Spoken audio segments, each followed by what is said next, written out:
बिस्मिल्लाहिर्रहमानिर्रहीम, अस्सलाम वालेकुम। बाखबर सवेरा में खुश आमदेद। Good morning to you all. मैं सदफ अब्दुल जब्बार, मेरे साथ अशफाक साहब सती हैं। रोज़ाना हम आ जाते हैं अपना शो लेकर और आपकी फरमाइश पर, आपकी डिमांड पर वो टॉपिक, वो सेगमेंट लेकर आते हैं जिसके लिए आप हमें भरपूर फरमाइश करते हैं और फीडबैक देते हैं। और जहाँ फीडबैक देते हैं वो आप देख सकते हैं, एक्सेप्ट है और फेसबुक हमारा पेज है। अच्छा, वैसे जब ट्विटर होता था तब आपको ऐप कहना जरूरी नहीं पड़ता था, अब आप ऐप कहती हैं साथ में ताकि लोग अभी तक यूज टू हो सके, है ना। मैं अभी तक ना इसको यूज टू नहीं हुई एक्स को, मैं अभी भी इसे ट्विटर कहती हूँ। अभी तक बंदा क्या बोले, एक्स पे पोस्ट किया, अच्छा एक्स पे ट्वीट कर रहे हैं, दैट डजंट मेक सेंस। लोग अभी भी यही कहते हैं, आई मीन उन्हें भी आदत नहीं हुई, लेकिन भाई वो सुपरस्टिशियस है ना, इलॉन मस्क की वो कहते हैं जिस मेरी कंपनी के साथ एक्स लगा होगा, एक्स अल्फाबेट होगा, वो कंपनी जो है बड़ी जबरदस्त मुझे प्रॉफिट देती है। उनकी पर्सनल लाइफ में भी अगर एक्स लगा होगा तो फिर सही है, मतलब सही चल रहा है। वो लगे होंगे लगे हुए हैं आई गेस। अरे भाई जस्टिन ट्रूडो चले गए, जस्टिन ट्रूडो मतलब चले ही गए, decided to step down after almost 9.5 और 10 इयर्स। और कितनी मन्नतों मुरादों के बाद वहाँ पर जो है एक 43 साल का खूबरू आदमी वहाँ पर who was considered a family man came into the politics। वो गए नहीं, उन्होंने अपनी पार्टी से भी रिजाइन कर दिया। हाँ जी। तो आप ये देखें कि वो एक तो वो इक़्तिदार से चिमटे नहीं रहे, दूसरे उन्हें ये नहीं कि मैं ही पार्टी का सदर रहूँगा। अब वो उन्होंने अपनी पार्टी के सदर से गुजारिश की है कि अब पार्टी में किसी और को जी सौंपा जाए लीडरशिप का मरहला। अच्छा, मैं यही कह रहा था भाई, लेकिन बात ये है कि पहली टर्म जीतने के बाद ना शुरू में ही जो उनका जो एक इमेज था वो टार्निश होना शुरू हुआ। उसके काफ़ी रीजंस है, प्लस जो उनकी अपनी लेबर पार्टी है उसके अपने जो अंदर इन फाइट्स थी। अभी आपने देखा जो नायब वज़ीर आज़म थी, who was supposed to present the budget for the latter part of the year, she resigned, तो दैट वाज अ सेटबैक। फिर उसके बाद इन फाइट की वजह से डिसाइडेड टू स्टेप डाउन। अभी वो कह रहे हैं मार्च से पहले सेशन ना बुलाया जाए क्योंकि सर्दी वर्दी आपको पता है बहुत ज़्यादा है। फिर वो अंदर से कोई लीडर मीनवाइल अपना चुनाव कर लें, लेकिन अक्टूबर से पहले इलेक्शन होने और फिर कंजर्वेटिव पार्टी जो है वो जीत सकती है इस बार अगर इलेक्शंस होते हैं तो। जब आपने सर्दी कहा तो मुझे सर्दी से फिर सर्दी ही याद आ गई और सर्दी की बात हम करेंगे। और साथ ही आज हम एक बड़ा अहम टॉपिक भी लेकर आए जिसकी आपने कल झलक भी देखी होगी। कराची में बड़ा इशू अहम है और वो ये है कि जो तालिब इल्म इंटरमीडिएट में जो फेल हो गए या जिनके नंबर्स उस हिसाब से नहीं आए जो एक्सपेक्ट कर रहे थे, यानी जिन्होंने A1 ग्रेड लिया था, मैट्रिक में A ग्रेड लिया था, उनके 50% से भी कम नंबर आए हैं। तो वो स्टूडेंट्स आज हमारे शो का हिस्सा बनेंगे, वो खुद बताएंगे कि उनके और क्या फिर है और उन पर इल्जाम क्या लग रहा है बहुत सारों पे पर लग गए उनको, गाने लिख कर आते हैं। तो जरा हम पूछेंगे भाई क्या गाने लिख कर आ रहे हैं तो नंबर कैसे मिलेंगे, लेकिन इस पर डिटेल बात करेंगे। मौसम की क्या हालात है बताइए। मौसम ये है कि जी ठंड पड़ रही है जमकर, कराची के अलावा सब जगह जमकर ही पड़ रही है। यहाँ भी पड़ रही है और फिर आज बहुत सर्दी थी, बहुत सर्दी थी आज। बस कर दें मुझे, कहाँ से सर्दी? आज मैं सोच रही थी ऑफिस ना इतनी सर्दी थी। अच्छा, तो खैर भाई बालाई इलाकों का पहले तस्करा कर लेते हैं कि वहाँ पर हो रही है बेसिकली बर्फबारी, जिसकी वजह से आप देखें कि जो दर्जा हरारत है वो खासा आपको पता है ऐसा हो गया है कि मनफी से नीचे चला गया है। अच्छा, वादी स्वात की बात करें तो वहाँ पर सयाह बड़ी तादाद में जा रहे हैं। आपका घर से निकलने का दिल नहीं चाह रहा था और यहाँ पर सयाहों का घर में रुकने का दिल नहीं कर रहा। और ड्राइविंग इज नेवर इजी, क्योंकि आप देखें कि नहीं उस तरह तो अगर कोई मुझे ऑफर दे तो वो तो मेरा चली भी जाए। दिल कर, हाँ, उसके लिए मैं 5 बजे भी उठ के और 6 बजे लेकिन हम बहुत फोकस्ड है जी, काम पे फोकस करें, चलें। We love our work. अच्छा जी, अब ये है कि ज़िले इंतज़ामिया ने शांगला में शांगला में ये किया है कि बर्फीले रास्तों पर बगैर स्नो चेन गाड़ी चलाने पर पाबंदी लगी कर दी। अच्छा, स्नो चेन क्या होती है? बेसिकली जो टायर होते हैं उनकी ट्रैक्शन खत्म हो जाती है और वो स्लिप होते हैं और अक्सर आपने हादसात भी देखे होंगे ब्लैक आइस की वजह से, थिन आइस की वजह से, इवन ये कि गलियात में मरी में वहाँ पर ही आपने हादसात देखे होंगे। तो चेन जो है वो टायर के गिर्द रैप हो जाती है, हर टायर के गिर्द, उससे फिर गाड़ी की ट्रैक्शन बढ़ती है। तो ये तरीक़ेकार दुनिया भर में इस्तेमाल किया जाता है। तो अब ज़िले इंतज़ामिया ने भी इससे मुताल्लिक़ कह दिया है कि ऐसा करना है।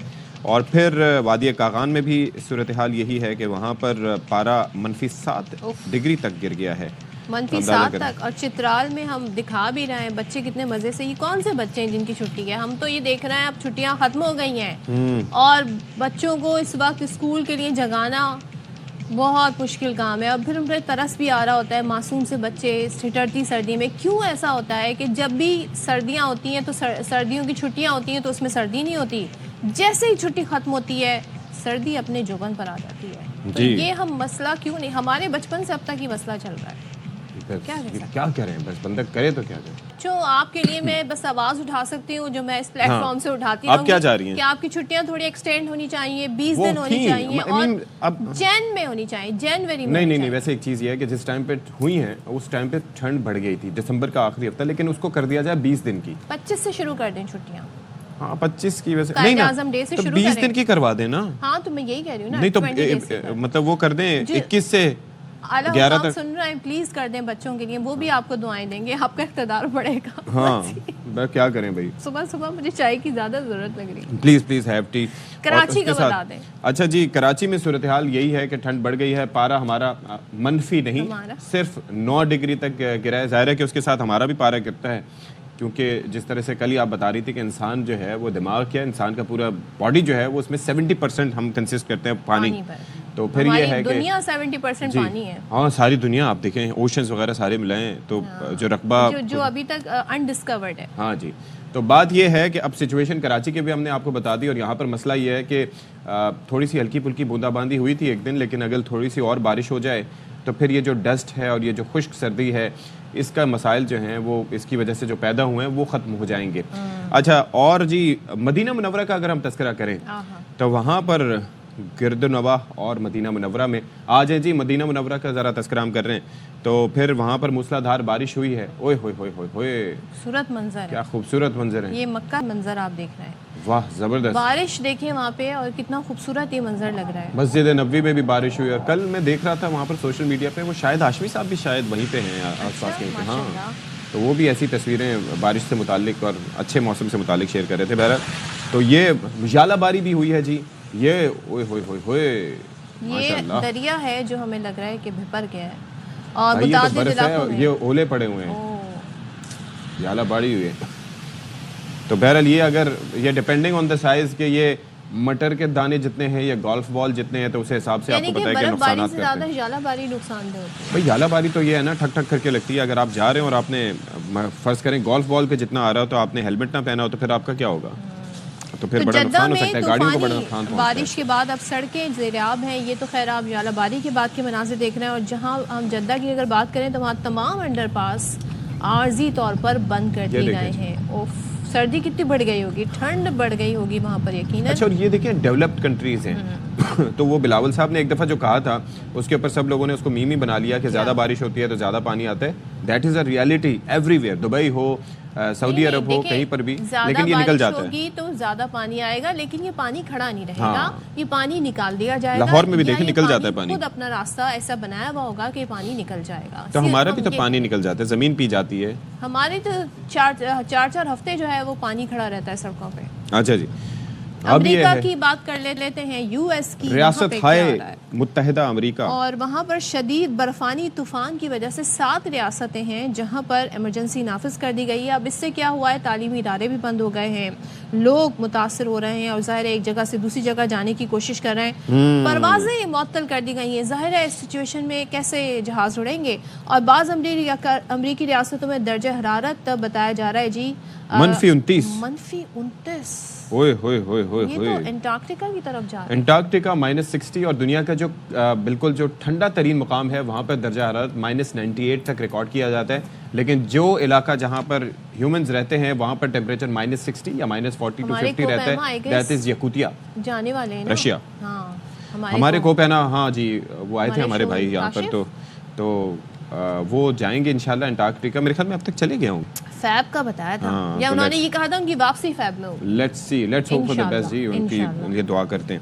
अच्छा जी, तो अच्छा अब जी, ये है कि आप थोड़ा अच्छी खबरों की तरफ आते हैं जी। अच्छी खबरें ये हैं कि बहुत सारे लोग जो ट्रैवलिंग करते हैं उनको ये पता लगाना होता है कि जी नई नई जगहें कौन सी है जहाँ हम जा सकते हैं। तो अमेरिकी नशरियाती इदारा सब वाकिफ हैं, CNN ने 25 ऐसी डेस्टिनेशंस बताई हैं जहां पर 2025 में आप जा सकते हैं। वैसे हमारे लिए तो बहुत सारी जगह हैं, हाँ। लेकिन जो लोग ट्रैवल करते हैं बहुत, उनके लिए उन्होंने ज़बरदस्त जगह बताई। और आपको ज़बरदस्त चीज़ में एक बात ये बताएं कि उसमें पाकिस्तान का हमारा खूबसूरत गिलगित बल्तिस्तान भी शामिल है। हाँ उन जी। 25 डेस्टिनेशन में, यानी टॉप 25 डेस्टिनेशन में गिलगित बल्तिस्तान बेहतरीन सयाहती मकामात के लिए चूज़ किया गया। और आप ये देखें कि यहाँ पर पहुँचना आसान नहीं है। यहाँ पर अगर बारिश हो जाए या हालात ऐसे हो जाएं तो अक्सर उसका ज़मीनी राब्ता भी मुनक़ता हो जाता है बाकी मुल्क से, लेकिन उससे हटके बहुत ही दिलकश जगह है और बहुत ही खूबसूरत ये मुकाम है। और यहाँ पर हवाई जहाज़ के लिए ज़रिए जाना भी एक आसान काम नहीं होता, इट्स वेरी डिफ़िकल्ट, और बड़े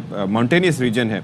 लेकिन आप ये देखिए कि लेकिन आप मनाजिर देखें, हम यहाँ से बैठ के देख सकते हैं, और जो नाज़रीन हमारी तरह नहीं जा सकते वो भी बैठ के इन मनाजिर से लुत्फ़अंदोज़ हो। ये है मुझे हमारा एक बात खूबसूरत बताओ ना, दिल का जैसे ही हिस्सा। CNN की रिपोर्ट आई ना, मैंने कहा लो जी मिल गए डेस्टिनेशन पाकिस्तान में ट्रैवल करने के, मैं तो जाने ही थे।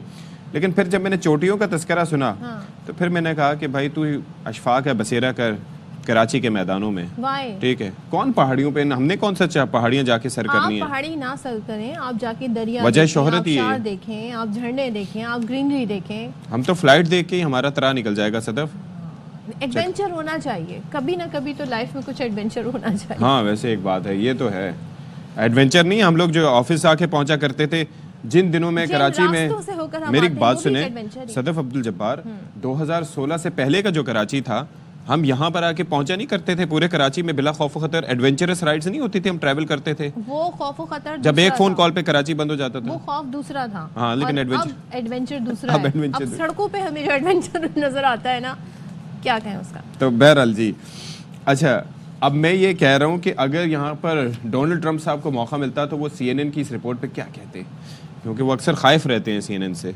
बाइस्ड नहीं, नॉट बाइस्ड, फेक न्यूज, वो पॉलिटिकल हवालों हाँ, से political बाइस्ड हवाले हैं। से लेकिन ये है ज़बरदस्त है, हमारा क्रिकेट बल्किस्तान दुनिया में अपना नाम बना रहा है, और अब आई होप कि बहुत सारे इंटरनेशनल सैयाह जो हैं यहाँ पर चलें आएंगे, जी। तो हमें ये कहते हैं ना बहुत सारे मौके मिलेंगे। बहुत हमने हमारे बोल मुल्क लिया को है, अच्छा तो इंटरनेशनली प्रोजेक्ट, क्यों ना हम जरा ताहिर शहजाद तलूली की जानिब चलें, उन्होंने एक बोलने का रिपोर्ट मौका तैयार फराहम की है, करें। तो वो जरा दिखाते हैं आपको।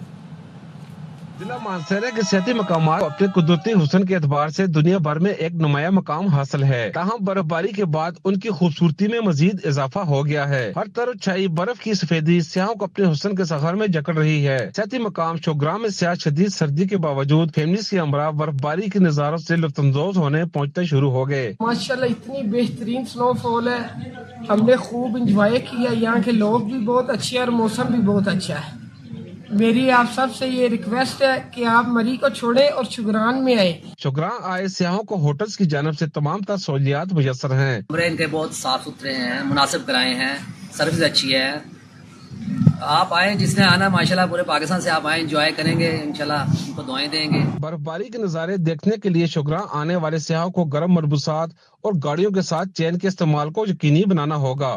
Tahir Shahzad Tanoli, Airway News, Shogran, Mansehra. अच्छा, हर फुटेज में एक बच्चा कहीं से छुप के ना बर्फ का गोला मार रहा होता है। उस बच्चे की जो शरारतें हैं वो और निखर निखर के आ रही हैं। जाहिर है कितना खूबसूरत ये मौका होता है, आप जाते हैं और एक कुछ चीज़ें होती हैं अगर कि, किसी को जोर से मारे तो लगेगा, लेकिन अगर आपने पत्थर नहीं बना के मारे ना, आपने कौन सा वो मारा, मैं मारना लेकिन ये चाह इतना रही लगता हूँ नहीं है क्योंकि वो बिखर जाता है आप मैं तक पहुंच। मारना चाह रही हूँ, अगर मैं गोला बना के मारूं तो लगेगा ना। हाँ लगेगा, इंटेंशंस होनी इतनी करीब से तो लगेगा, ठीक है। थोड़ा फासला उसके लिए चाहिए होता है। तो चले जी, ये इसलिए मुझे ख्याल आया क्योंकि मैच जो है कल हमें टेस्ट अपनों ने मैच डुबोया, हार गए। गैरों में कहाँ दम था। अच्छा मैं कह रहा था इनिंग्स व्हाइट से वॉश हो हारेंगे, गए जी, हैं? व्हाइट वॉश हो गए, वाइट वॉश हो गए। हाँ। तो बात यह है कि पहली इनिंग्स में वो कहते हैं कि आपने जो बोया वो आपको काटना पड़ा दूसरी इनिंग्स में, हालांकि दूसरी इनिंग्स में comparatively the captain led from the front, he scored brilliant 145, लेकिन उससे हटके जो है वो बाबर वो आजम दूसरी साहब इनिंग्स में हुआ ना। 80-82, हाँ पहली इनिंग्स में it was a complete failure. Yes.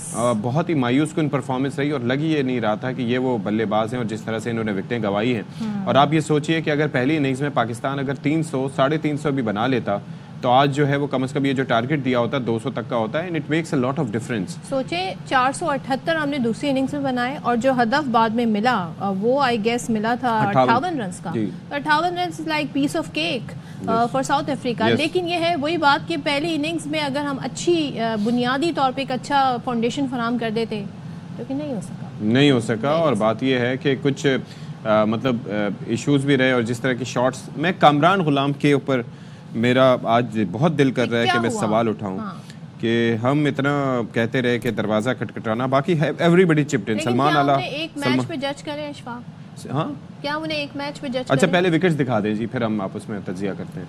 सवाल ये था कि क्या हम कामरान गुलाम को एक जी, मैच पे जज कर सकते करें हैं। या ना करें, करना चाहिए। ये उसकी बड़ा रीज़न ये सवाल है कि सदफ मैं हमेशा एक चीज़ कहता हूँ कि किसी भी मंजिल की तरफ आप पहुंचेंगे या नहीं पहुंचेंगे, उसके लिए वो एक अलग चीज़ है, उसके लिए आपको टाइम देना चाहिए। लेकिन जो आपके कदम उठ रहे होते हैं वो देख के आप बता देते हैं कि आपकी सोच और अप्रोच क्या है। कामरान गुलाम ने 1 सेंचुरी की है जब आए थे पहले ही टेस्ट में, उसके बाद 150 अभी तक की है।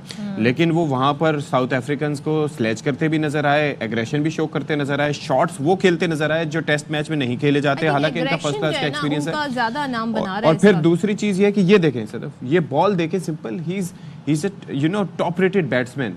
और उनके ये इसलिए नहीं कि उन्होंने शॉट मिस किया, बल्कि हुआ ये है इस बॉल पे कि उनका बैकफुट जो बजाय स्टिल मूव कर रहा था जब उन्होंने ये बॉल के चलें, साथ खेला। basic कुछ फिर बातें दूसरी चीज ये है कि हाँ। जब वो खेलने के लिए आगे गए तो he was neither forward neither backward. तो ठीक है, तौसीफ अहमद साहब हमें तौसीफ ज्वाइन करें। साहब हमारे साथ हैं, टेस्ट क्रिकेटर मायनाज उससे तजिया पाकिस्तान ले से बात करते हैं। तौसीफ साहब, सबसे पहला सवाल आपके लिए, जाहिर है हमारे लिए भी डिसअपॉइंटिंग रहा थ्रू आउट जो परफॉर्मेंस रही, लेकिन सेकंड इनिंग से कुछ होप बनी थी, मगर जाहिर है इतना रन्स का पहाड़ था साउथ अफ्रीका का जो फॉलो ऑन था हमारे लिए, वो मुश्किल हो गया था।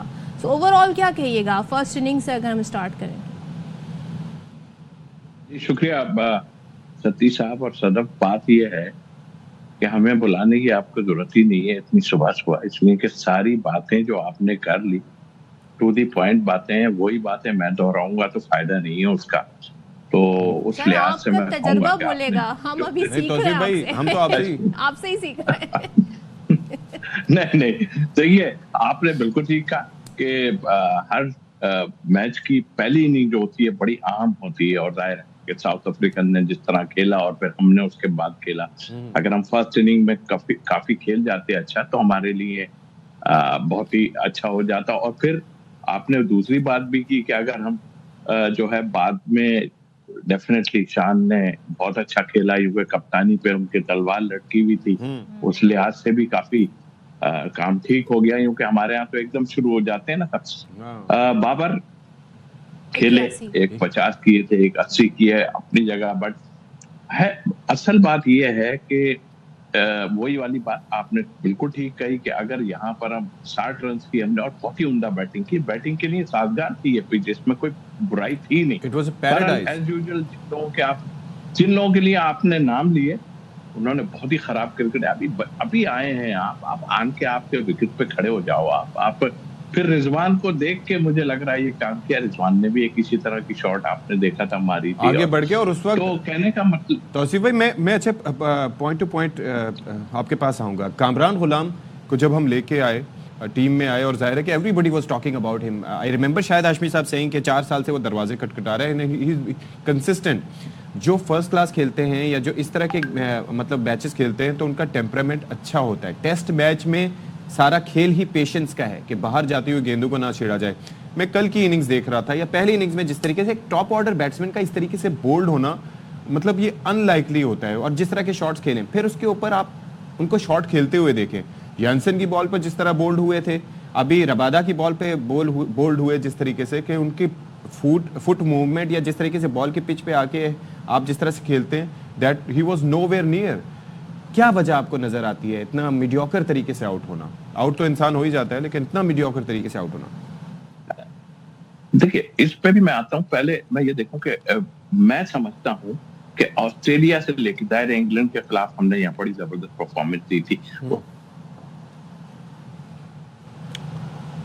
भाई तौसीफ साहब को कनेक्ट करें जी। इंटरनेट कनेक्टिविटी के इश्यूज हैं तौसीफ साहब। बस स्टारलिंक आएगा तो छा जाएगा है जी। जब तक हम थोड़ा सा आ गए तौसीफ भाई जी। तौसीफ भाई, हाँ, मैं कह रहा था कि हम इंग्लैंड से जीतने के बाद बाहर निकले, सब यही बात कर रहे थे कि हम जिन जगह पे जा रहे हैं ये तो बहुत मुश्किल है, मगर हमने ऑस्ट्रेलिया में हराया। फिर यहाँ आन के भी हमारी परफॉर्मेंस बहुत अच्छी रही ओडीआई में। यंगस्टर को चांस देना।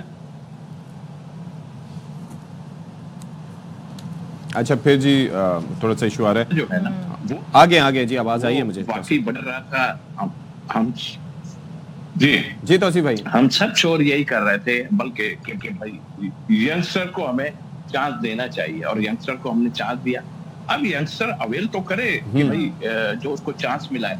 आई थिंक मेरा ख्याल है ये चीज देखते हुए ही जो पिछले जितने हमारे सीनियर प्लेयर हैं वो सोचते ही हैं कि भाई पीछे तो हमें कुछ नजर नहीं आ रहा, तो ये कामरान गुलाम ही नहीं और लोगों के लिए भी है कि भाई आप जब खेलने जा रहे हो तो आपको परफॉर्मेंस देनी चाहिए और इजी होके खेलें। आप निकल के ऐसे मार रहे हैं जैसे शॉर्ट टेस्ट मैच आपने खेले हुए, तो उस लिहाज से मैं समझता हूँ कि वाकई पुअर परफॉर्मेंस और गलत खराब खेले, बट इस लिहाज से कह सकता हूँ कि पाकिस्तान की बाहर निकल के परफॉर्मेंस जो है इतनी बुरी नहीं रही। गो के हम टेस्ट मैच हार गए, पिछला मैच हम अगर जीत जाते। बैटर्स की तो बात कर रहे हैं, लेकिन जो रन्स का पहाड़ हमने खड़ा करने दिया साउथ अफ्रीका को, हमारी बॉलिंग अटैक जरा उसकी आप निकालें, कहाँ कहाँ क्या क्या गलतियाँ हुई हैं। सिलेक्शन में गलती हुई, जो लेके जाने थे बॉलर्स क्या वो लेके नहीं गए। लोग साजिद की बात कर रहे हैं, नौमान को नहीं खिलाया। I mean, वो केशव महाराज ने सही साबित किया ना, the way he bowled, and वहाँ पर स्पिनर्स के लिए यहाँ पर साजगार थी किसी हद तक की विकेट। देखिए अब्बास की जहां तक बात करें उस पर बड़ी बात हो रही है, जाहिर है उसकी पेस नहीं है, हमें भी पता है। 3 साल बाद उसको लेके आए थे, बट इस टाइप की पिचों का बड़ा अच्छा बॉलर है वो, और नजर भी आया। तो सिर्फ अब्बास तो नहीं करेगा। फिर मुझे हैरत ये है कि जमाल को किस बेस पे आप, अगर वो बॉलिंग नहीं कर सकता तो एक बॉल तो आपकी बॉलर तो आपका खत्म हो गया। फिर आपने जो कॉम्बिनेशन खिलाया, आकिब डेफिनेटली आए, उन्होंने कुछ अच्छे डिसीजन भी ले, लेकिन यहाँ आके आपने जो है मेरा ख्याल है लेफ्ट आर्म स्पिनर खेलना चाहिए था। और बैटिंग तो हमारी सबको ये था कि बैटिंग हमारी फेल होगी, बट देखें आप महाराज को उन्होंने खिलाया गो के। ऑलराइट जी, there is some issue again. सच नहीं, लेकिन क्रूशियल टाइम पे उन्होंने विकेटें ली, ये था। यस, उन्होंने विकेटें ली when it was needed the most. Thank you so much. बात तो हमें मजीद नहीं थी, लेकिन कुछ कनेक्टिविटी के इश्यूज काफ़ी आ रहे हैं तो इसकी वजह से। अच्छा जी, कुछ खबर आई है जी जिलजिले के झटके से मुताल्लिक चीन से खबर है, और तिब्बत का इलाके का बताया जा रहा है कि वहाँ पर भी जिलजिले के झटके महसूस किए गए। 7.1 रिकॉर्ड की गई है, गैर मुल्की मीडिया रिपोर्ट कर रहा है, और जिलजिले के 22 9 अफराद जान से चले गए हैं, दर्जनों जख्मी है। इनिशियल रिपोर्ट्स आ रही हैं, अभी तो नुकसान कितना हुआ है इसका अंदाज़ा नहीं लगाया जा सका है पूरी तरह से। और 7.1 शिद्दत बताई जा रही है, विच इज़ लाइक ह्यूज। 6 के बाद ही ख़तरनाक सूरत हाल बन जाती है, और अगर 7.1 हो तो फिर ये बहुत ज़्यादा शिद्दत होती है। लेकिन इसकी गहराई कितनी है ये देखना ज़रूरी है। और चाइना में हम देखते हैं कि बड़ा इस हवाले से अलर्ट भी पहले से होते हैं, इंतजामात भी ठीक होते हैं, लोगों को इस हवाले से ट्रेनिंग भी होती है। लेकिन ये कहाँ पर आया है और इसकी गहराई कितनी है ये जानना ज़रूरी है। अच्छा जी, ये बेसिकली ये तिब्बत के पास ही आया है बताया जा रहा है कि, और यहाँ पर अब 7.1 इज़ अ लॉट। आपको पता है कि वो जो हमारा 2005 का ज़िलज़िला था तो वो भी 7.1 से 7.6 के दरमियान का ही था, और इसके अंदर काफ़ी चीज़ें काउंट करती हैं। गहराई कितनी है, मरकज़ कहाँ पर है, उसकी ड्यूरेशन ज़िलज़िले की क्या रही। यानी कि अगर हो सकता है कि अगर 5 शिद्दत का या 6 शिद्दत का भी ज़िलज़िला हो, लेकिन अगर उसकी ड्यूरेशन 10 मिनट तक हो तो वो तबाही काफ़ी फैला सकता है। 10 मिनट बहुत होते हैं, लेकिन फैला सकता है। लेकिन अगर 7.1 का है तो वो 2 मिनट में भी वो भी तबाही मचा देगा या उससे ऊपर के। तो अल्लाह ताला रहम फरमाए। लेकिन अभी नुकसानात की काफ़ी इतलात आ रही हैं और हम आपको इस बारे में अपडेट करते रहेंगे। चलें हम यहाँ पर ब्रेक लेते हैं और ब्रेक के बाद वापस आते हैं।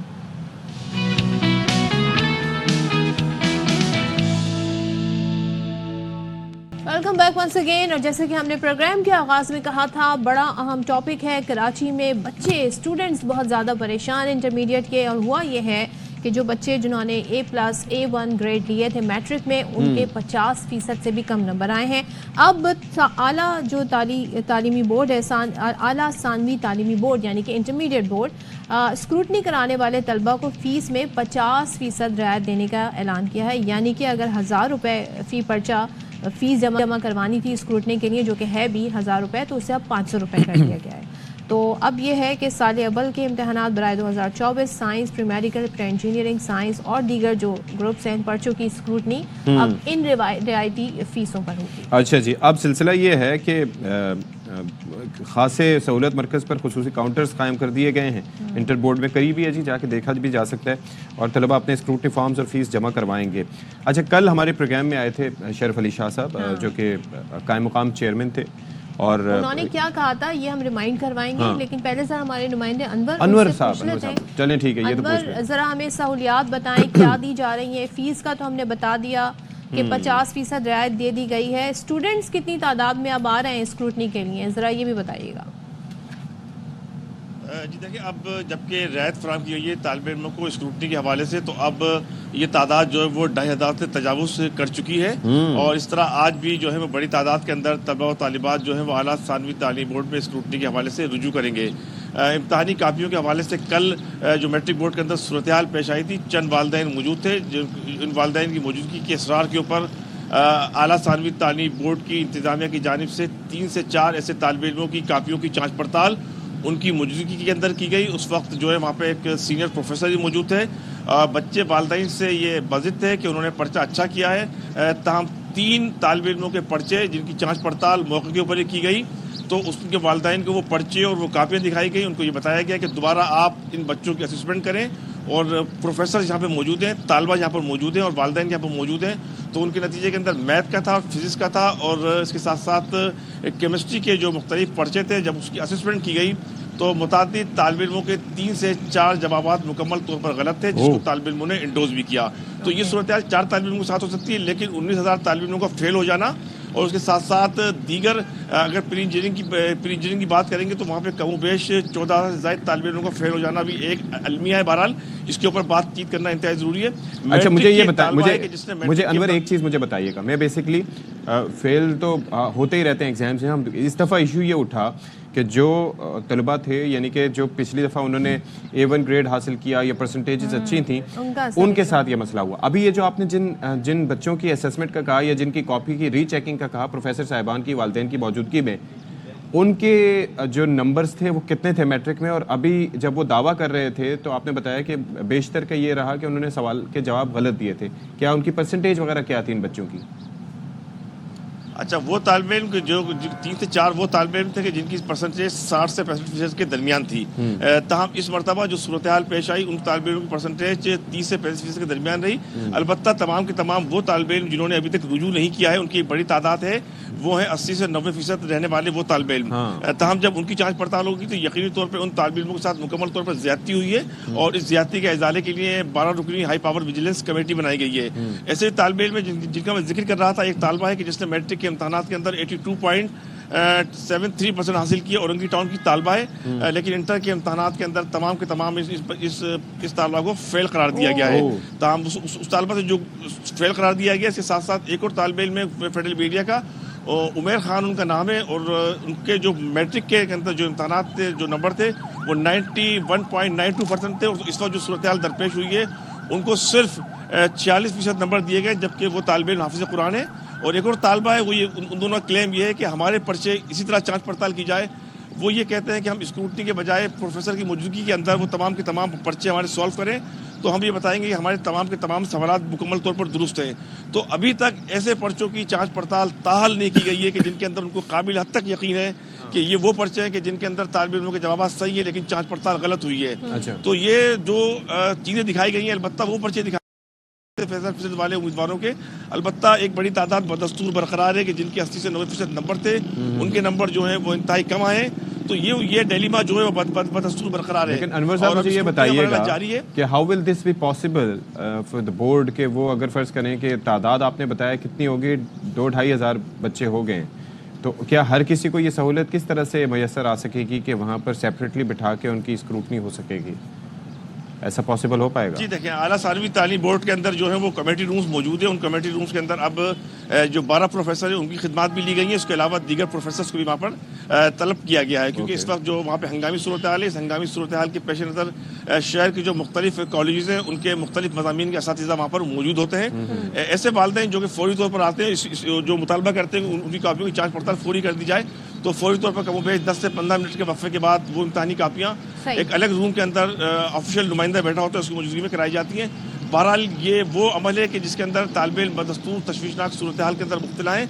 अलबत्ता इम्तहानात के तरीक़ेकार और ई मार्किंग के निज़ाम को वाइज करने के साथ साथ सिंध प्रोफेसर लेक्चरर एसोसिएशन को भी अपनी जिम्मेदारी अदा करनी होगी, कॉलेजों को फॉल करना होगा। जी, thank you so much. Anwar हमें बता रहे थे, और इससे पहले हम आपको जो बता रहे थे वो ये था कि कल हमारे प्रोग्राम में आए थे कायम मकाम chairman inter board Karachi Sharaf Ali Shah Sahab, और वो कह रहे थे बच्चे जो हैं साइंस के मज़ामीन में गाने लिख कर आ जाते हैं। और फिर वो कह रहे थे देखिए जो कॉपियां घरों पे ले जाके चेक करते हैं वो साइंस और उनकी नहीं होती वो है, आर्ट्स की होती मैथमेटिक्स थी, की होती है, लेकिन अब वो भी नहीं होती। मतलब वो नहीं होनी चाहिए किसी भी मतलब एक subject एसओपी की। होनी चाहिए। हाउ कैन दिस बी बिल्कुल। पॉसिबल? और दूसरी चीज वो ये कह रहे थे कि चूंकि रिलैक्सेशन हो जाती है, मैट्रिक में सख्ती होती है, वहां पर क्लासेस नहीं लेते, फिर उसके बाद अटेंडेंस की इतनी पूरी नहीं relaxation नहीं होती, होती है। Etcetera etcetera And etcetera. plus he also said कि बच्चे स्क्रूटनी के लिए नहीं आते। आप नंबर्स देखिए कितने कम है, लेकिन अब हम देख रहे हैं कि अच्छे खासे नंबर्स बच्चों के नजर आ रहे हैं। जरा सुनवा तादाद देते हैं नजर जी आ रही है। चेयरमैन साहब ने क्या कहा,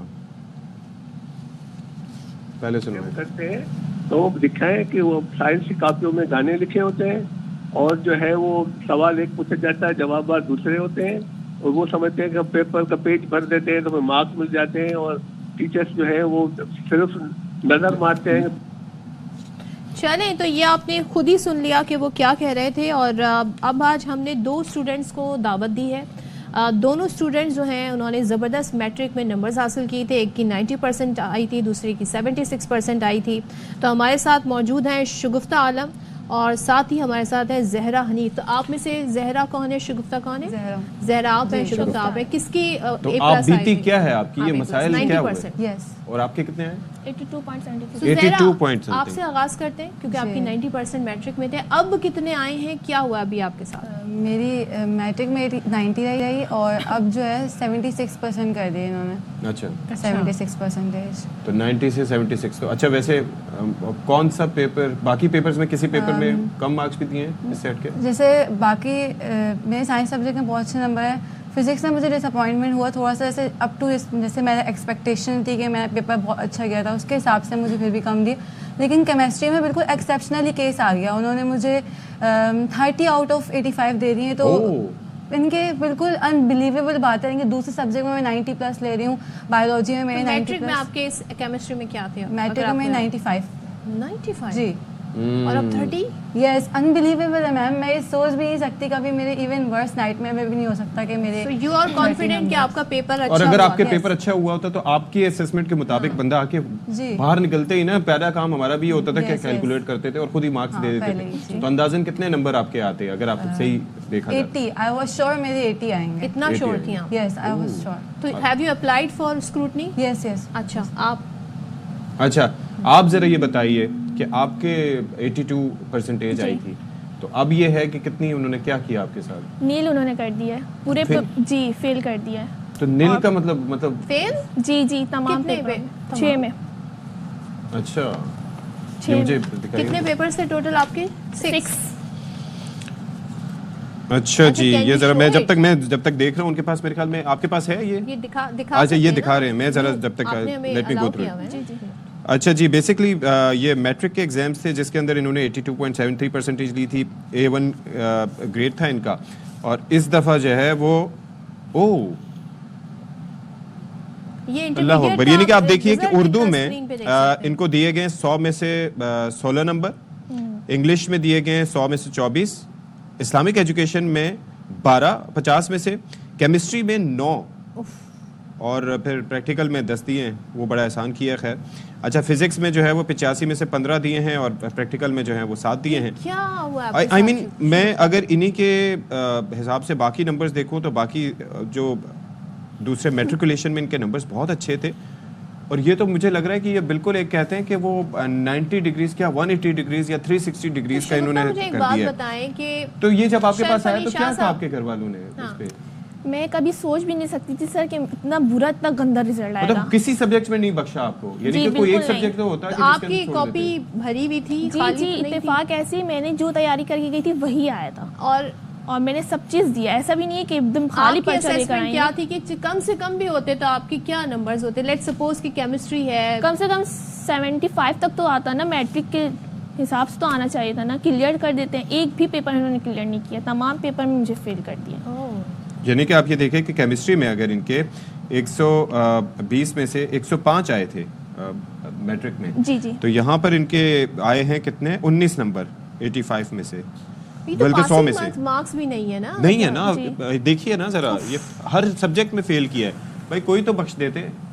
कोई नाअहल भी स्टूडेंट होता है तो वो किसी न किसी सब्जेक्ट में पास हो जाता है, ये तो कहीं भी नहीं होता कि वो हर सब्जेक्ट में फेल हो तो जाए। नाउ अब आप क्या कर रही हैं? आपका तो केस बड़ा स्ट्रांग है जिसकी बुनियाद पे आप जाके बात कर सकती हैं। चेयरमैन बोर्ड अगर देख रहे हैं हमारा शो तो वो तो कह रहे थे लोग गाने लिख कर आ जाते हैं, पता नहीं क्या क्या बातें बता रहे थे वो। ये बस क्या बोलूँ मैं, हो सकता है पहले वाले ईयर में किए होंगे किसी ने, कुछ स्टूडेंट करते हैं, लेकिन बहुत सारे आपका जो students हमें मैट्रिक का रिजल्ट और इसमें तो बहुत फर्क है, जमीन जी आसमान का बहुत फर्क। मैं तो कभी सोची भी नहीं थी मुझे- कि इतनी मेहनत करने के बावजूद ये मुझे रिजल्ट आएगा। शगुफ्ता ये बताएं कि आप भी जिस तरीके से जब बैठी होंगी और आपके पास जब ये परसेंटेज, ये दोनों को आप देख सकती हैं, तो उसके अंदर घर वालों की भी तवक्को होती है कि जी, बच्ची जी। ने पहले परफॉर्म अच्छा किया था, खानदान वाले भी सोच रहे होते हैं कि ये करेगी।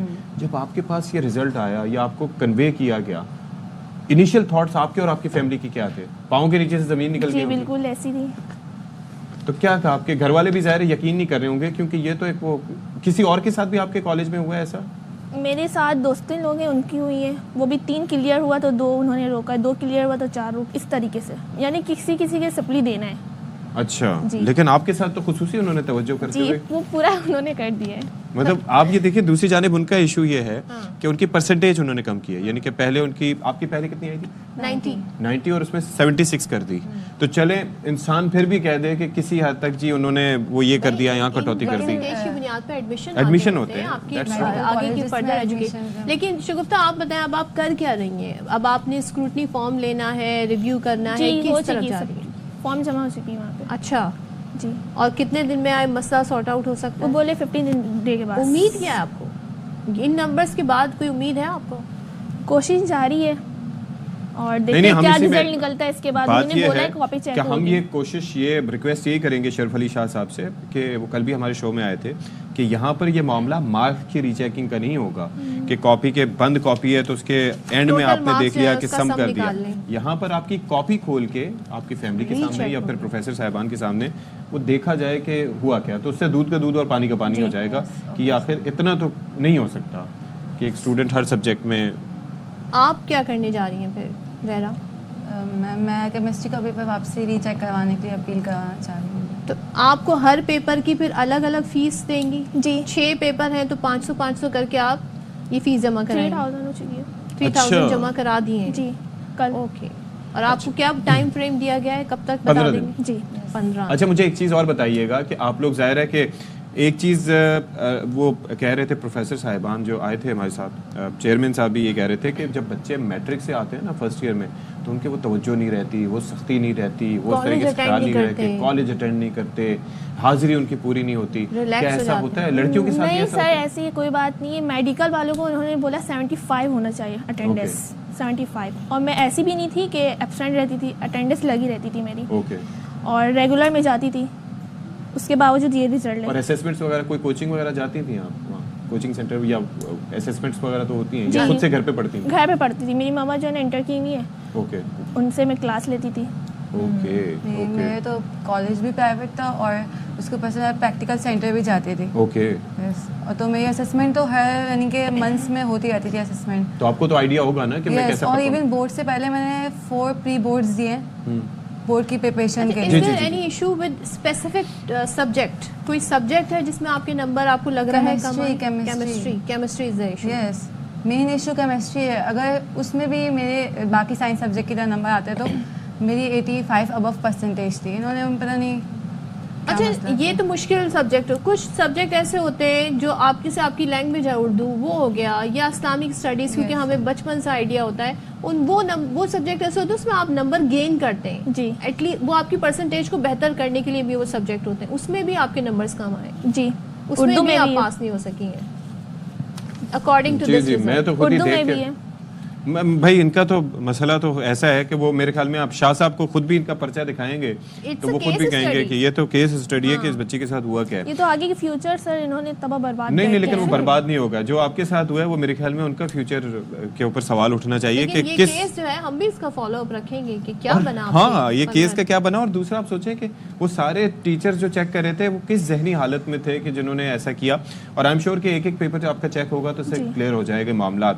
तो बहरहाल थैंक यू सो मच, आप दोनों तशरीफ लाई। आई एम श्योर कि आपका मामला यहाँ पर पूरे पाकिस्तान में हाईलाइट होगा, बल्कि चेयरमैन साहब भी वेरी देखेंगे। ब्रेव ऑफ यू आप दोनों के लिए कि आप इस आकर आपने अपनी नंबर्स भी हमारे साथ शेयर किए ताकि दूसरे स्टूडेंट भी उनको भी इससे करेज मिलेगी। अच्छा, और वरना तो ऐसा लोग नहीं होगा। है, और ऐसा नहीं, ये तो माशाल्लाह से ये लड़कियां, ये बच्चियां ऐसी हैं कि जिन्होंने माशाल्लाह परफॉर्म किया इससे पहले, लेकिन कुछ बच्चे ऐसे होते हैं जो कि मैट्रिक भी बमुश्किल पास कर पाते हैं और फिर थर्ड डिवीजनर, वो कहते हैं ना कि डिग्री को मेरी लीजिए अचार डालिए, मैं थर्ड डिवीजनर हूँ मुझे मार डालिए, तो वो वाला हिसाब होता है। तो वो एट टाइम्स ये भी होता है कि पर्चों में जाके, जिस तरह से चेयरमैन साहब फरमा रहे थे कि गाने लिख के आ जाते हैं, तो वो ये स्टूडेंट नहीं होते, वो भी स्टूडेंट्स होते हैं, हर तरह के बच्चे होते हैं। ऐसे भी होते हैं जिनका सिर्फ एम ये होता है कि हम पासिंग मार्क्स या कुछ हद तक हम उससे ज्यादा थोड़े और मार्क्स ले लें, हम पर्चे हम ये निकाल लें। उनके साथ भी कहीं ना कहीं ज्यादती हुई होगी अगर तो इस तरह की नंबरिंग की गई है, और ऐसे रिजल्ट क्यों आ रहे हैं? मतलब दिस इज लाइक ड्रास्टिक, बहुत ही अजीब और गरीब किस्म का मुझे नताइज लग रहा है मैट्रिक के और जो इनके इंटरमीडिएट। अच्छा, लेकिन बात यह है कि कुछ स्टूडेंट्स हैं जिसके अंदर हमने कहा था अनवर खान साहब को कि भाई जरा उनके पर्चे दिखाइएगा जो गाने भी लिख के आते हैं, तो जरा देखिए जरा कहाँ पर है, जरा मुझे बताइएगा। और बच्चा समझता है कि जो असेसमेंट कर रहा होता है वो अंधा है, वो कुछ भी चेक करेगा और नंबर दे देगा। आप देखें इस कॉपी को गौर से, इसका मुताला करें, फिजिक्स की कॉपी, इसमें गाना लिखा हुआ है। पहले लिखता है बड़ा ख़तरनाक पेपर दिया है भाई लोग, कसम से दिल दुखता है मेरी जान, मैंने तुझे देखा हंसते हुए गालों में, बेबस ख्यालों में, नदियों में नालों में, सालों की प्यालों में, सालन, पता नहीं क्या लिखा है। बहरहाल आप अंदाजा लगाइए, यहाँ पे भी पूरा वो गाना मौजूद है, भरा हुआ है। फिर अच्छा, मैं ये सदफ, आप भी you like to add something? चाह रही थी कि मेरे ख्याल में इंस्टाग्राम रील्स बहुत देखते हैं, और ये जो ट्रेंडिंग आजकल गाने हैं ना, ये वो लिख कर आते हैं। नहीं, मुझे एक बात बताएं कुछ। अच्छा, मैं एक बात बताऊं, ये मिथ्स पाई जाती हैं। कई स्टूडेंट जो हैं वो हमारी क्लास में भी हुआ करते थे, वो क्या कहते थे, हेडिंग अच्छी डाल लो ना और सप्ली वपली साथ लगा लो ना, अब पढ़ते थोड़ी हैं वो, तो बस हेडिंग देख के चेक करते हैं, हेडिंग कोई भी डालो नीचे, कौन उनके पास कौन सा इतना टाइम होता है। ये मशवरे देने वाले भी कुछ ऐसे उस्ताद होते हैं या कुछ ऐसे आपके कहते हैं ना बड़े होते हैं जो आपको कहते हैं ऐसा करके आ जाओ, बस पेपर निकल आएगा, पेपर निकल आएगा। कभी इन बातों पर अमल दरामद नहीं कीजिएगा। देखिए इसका नतीजा इस तरीके से, फिर अब तो टीवी पर आ गया। अब इसके अंदर अच्छे बुरे टीचर्स होते हैं, लेकिन ये जो स्टूडेंट हैं ये डिजर्विंग है, इनकी अगर स्क्रूटनी चाहते हैं स्क्रूटनी कराएं, ये रिव्यू चाहते हैं रिव्यू कराएं, इनके साथ ज्यादती हुई है तो खुदारा ऐसे स्टूडेंट्स की जरूर कॉपीज देखें। और आप ये देखें जितनी खुशखती से जो गाने लिखे हुए थे उसके लिरिक्स को याद रखना आसान काम नहीं है। मतलब नदी में नालों में तेरे ख्यालों में, अभी तक याद नहीं हुआ है। तो वो बात ये है कि उनको भी बुलाना चाहिए, उनके वालिदैन को दिखाया जाए कि क्या बात है, शहजादा जो है ना। वैसे ऐसे लोग बड़े टैलेंटेड होते हैं, ये आगे जाके देखिएगा बड़ा नाम बनाएंगे। हाँ जी, अपना भी और सबका। ब्रेक लेते हैं, चलिए ब्रेक के बाद आते हैं।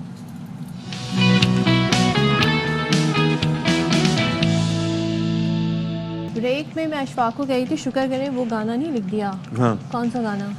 कौन सा? आ पटे पटे आ पटे पटे, ये गाना है। ये गाना है किस मुतालिक? पता नहीं गाना क्या है, बट आजकल रील्स वगैरह में काफी चल रहा ट्रेंडिंग है। वैसे तो अगर सोचने पे आए तो न जाने कितनी कितनी इनोवेशन और इम्प्रोवाइजेशन हो सकती है। आजकल की जेनजी में बड़ा मकबूल है, नाकाबिले बयान और काबिले बयान भी। तो बहरहाल अब ये है कि खबर है हमारे पास, वो ये है कि बानी पीटीआई की 6, बुशरा बीबी की 1 मुकदमे में अबूरी दरख्वास्त ज़मानतें समाअत एडिशनल सेशन जज मोहम्मद अफजल मजोका ने की है। बाकी क्या हुआ फारूक एजाज हमें बताएंगे। जी फारूक। जी बिल्कुल, बानी पीटीआई के खिलाफ 6 और बुशरा बीबी के खिलाफ 1 मुकदमा में अबूरी जमानत की दरख्वास्तों पर समाअत एडिशनल सेशन जज अफजल मजूका ने की है। बानी पीटीआई और बुशरा बीबी की अबूरी जमानतों में 28 जनवरी तक अदालत ने तौसीह कर दी है। दौरान समाअत बुशरा बीबी के वकील की जानिब से आज हाजिरी से इस्तिस्ना की दरख्वास्त दायर की गई। बुशरा बीबी की दरख्वास्त जमानत पर फैसला जो है, बुशरा बीबी की दरख्वास्त जमानत पर जो है वो फैसला नहीं सुनाया जा सका। ताहम जो हाजिरी की इस्तिस्ना की दरख्वास्त दायर की गई थी वो अदालत ने मंजूर कर ली है। बानी पीटीआई के वकील जो थे सलमान सफदर, वो दूसरे केसेस में मसरूफियात के बायस आज अदालत पेश नहीं हो सके।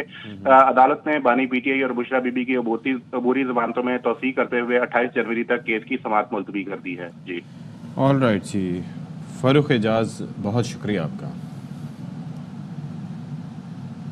अच्छा जी, क्या खबर है अब हमारे? खबर है जी, लाहौर का इलाका है सब्ज़ेज़ार, जहां पर कत्ल का एतराफ। ओ हो भाई, ये कल खबर मेरे पास, मैंने सोशल मीडिया पे देखी रात को, और मैं हैरान था कि ये किया क्या। एक बंदे ने उम्रे के टिकट के लिए उम्रे के 2 टिकटों के एवज कत्ल कर दिया किसी को। मतलब मैं हैरान होता हूँ कि क्या कत्ल ये के अवैध चक्कर उम्रे है। के 2 टिकट 30,000 और मोटरसाइकिल मांगी थी। मतलब मैं हैरान हूँ कि ये क्या हुआ है। तो ये हमारे काम साथ करके उम्रा करने जाना। जी जी माशाल्लाह। उम्रे के 2 टिकट, सिर्फ अपने ही नहीं किसी दूसरे का भी भला करना था। तो यार मोहम्मद साहब हमारे साथ मौजूद है, उनसे जरा बात करते हैं। भाई ये क्या मामला था, ये क्या सोच इन्होंने थी? उम्रा करने जाना था। देखें, ये लाहौर में 2025 का पहला उजरती कातिल के जरिए ये कत्ल किया गया था और पुलिस हुकाम ने जैसे ही मुलजिम को गिरफ्तार किया, शूटर को गिरफ्तार किया, तो उसकी जानिब से ये इंकिशाफ किया गया कि उसने 2 उम्रे के टिकट्स के लालच में आकर ये कत्ल किया और साथ मोटरसाइकिल और 30,000 रुपये नकदी का भी उसको जो मंसूबा साज है उसने लालच दिया था। हम जुल्फ को कत्ल कराया गया था, इम्तियाज़ की जानिब से रियाज को कत्ल करवाया गया, जिसके बाद पुलिस ने मुलजिम को ट्रेस किया। जो मकतूल और शूटर की कॉल ट्रेस हुई थी और बुध बाज़ार सब्ज़ाज़ार के इलाके में ये लगता है वहाँ पे ये कत्ल की वारदात हुई थी।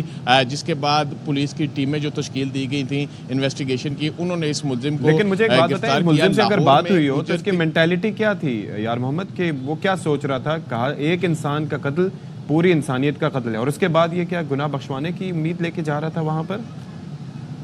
मैं समझ नहीं पा रहा हूँ उसकी मेंटालिटी देखें, क्या इस है। वक्त लाहौर में 2024 में गुज़िश्ता साल भी दर्जनों ऐसे कत्ल की वारदातें हैं जो इंतहाई कम पैसों के इवज़ भी 50,000 या लाख रुपए के इवज़ में भी मुख्तलिफ शहरियों को कत्ल किया गया या 324 की गई, जिसको इक़दाम कत्ल कहा जाता है, ज़ख्मी किया गया फायरिंग करके। लेकिन ये एक इंतहाई हैरान कुन मामला सामने आया है कि 2025 का ये पहला कत्ल हुआ उजरत कातिल के ज़रिए 2 उम्रे के टिकट्स के इवज़ के, मतलब इतना बड़ा गुनाह करके वो उम्रा करने जा रहा है, साथ ही अपना गुनाह बख्शवाने की भी उसने वो भी इसमें प्लानिंग बराबर की के हुई थी। शरीक हैं, तो उनके बारे में क्या मालूम हो सका है? वो कब पकड़े जाएंगे? देखें जी, जो मंसूबा साज था जिसने अपने हम जुल्फ रियाज को कत्ल करवाया, इम्तियाज़, उसकी गिरफ्तारी के लिए भी पुलिस की जानिब से मुख्तलिफ इलाकों में हुकाम का कहना है कि छापे मारे जा रहे हैं, उसके भी नंबर से कॉलें ट्रेस की जा रही हैं, जल्द उसको भी गिरफ्तार कर लिया जाएगा, ऐसा हुकाम का दावा करना है। लेकिन ये उम्रे के टिकट्स के इवज़ और उसके लालच में ये कत्ल किया गया और एक गुनाह करने के बाद एक नेकी का काम करने की भी मंसूबा साजी की गई और इस लालच में ये इंतहाई हैरान कुन कत्ल लाहौर में 2025 का पहला कत्ल ये किया गया और उजरती कातलों के जरिए इस तरह की वारदातें रोजाना की बुनियाद पर बढ़ती जा रही हैं। जी, थैंक यू सो मच यार मोहम्मद। और अभी हम इसको डाइजेस्ट करने की हाँ, कोशिश कर मतलब रहे ये हैं क्या, कि कैसे, क्यों कर पॉसिबल है ये, और इतना घिनौना काम करके उम्रा करना। आई मीन क्या मेंटालिटी क्या है भाई, आप क्या सोच रहे ये हैं? बातें तो नहीं बना रहा, लेकिन टिकट मिले होंगे उन्हें शायद। वल्लाह आलम, मुझे समझ नहीं पा रहा हूँ। एक ब्रेक लेते हैं जी, ब्रेक के बाद हाजिर होता है।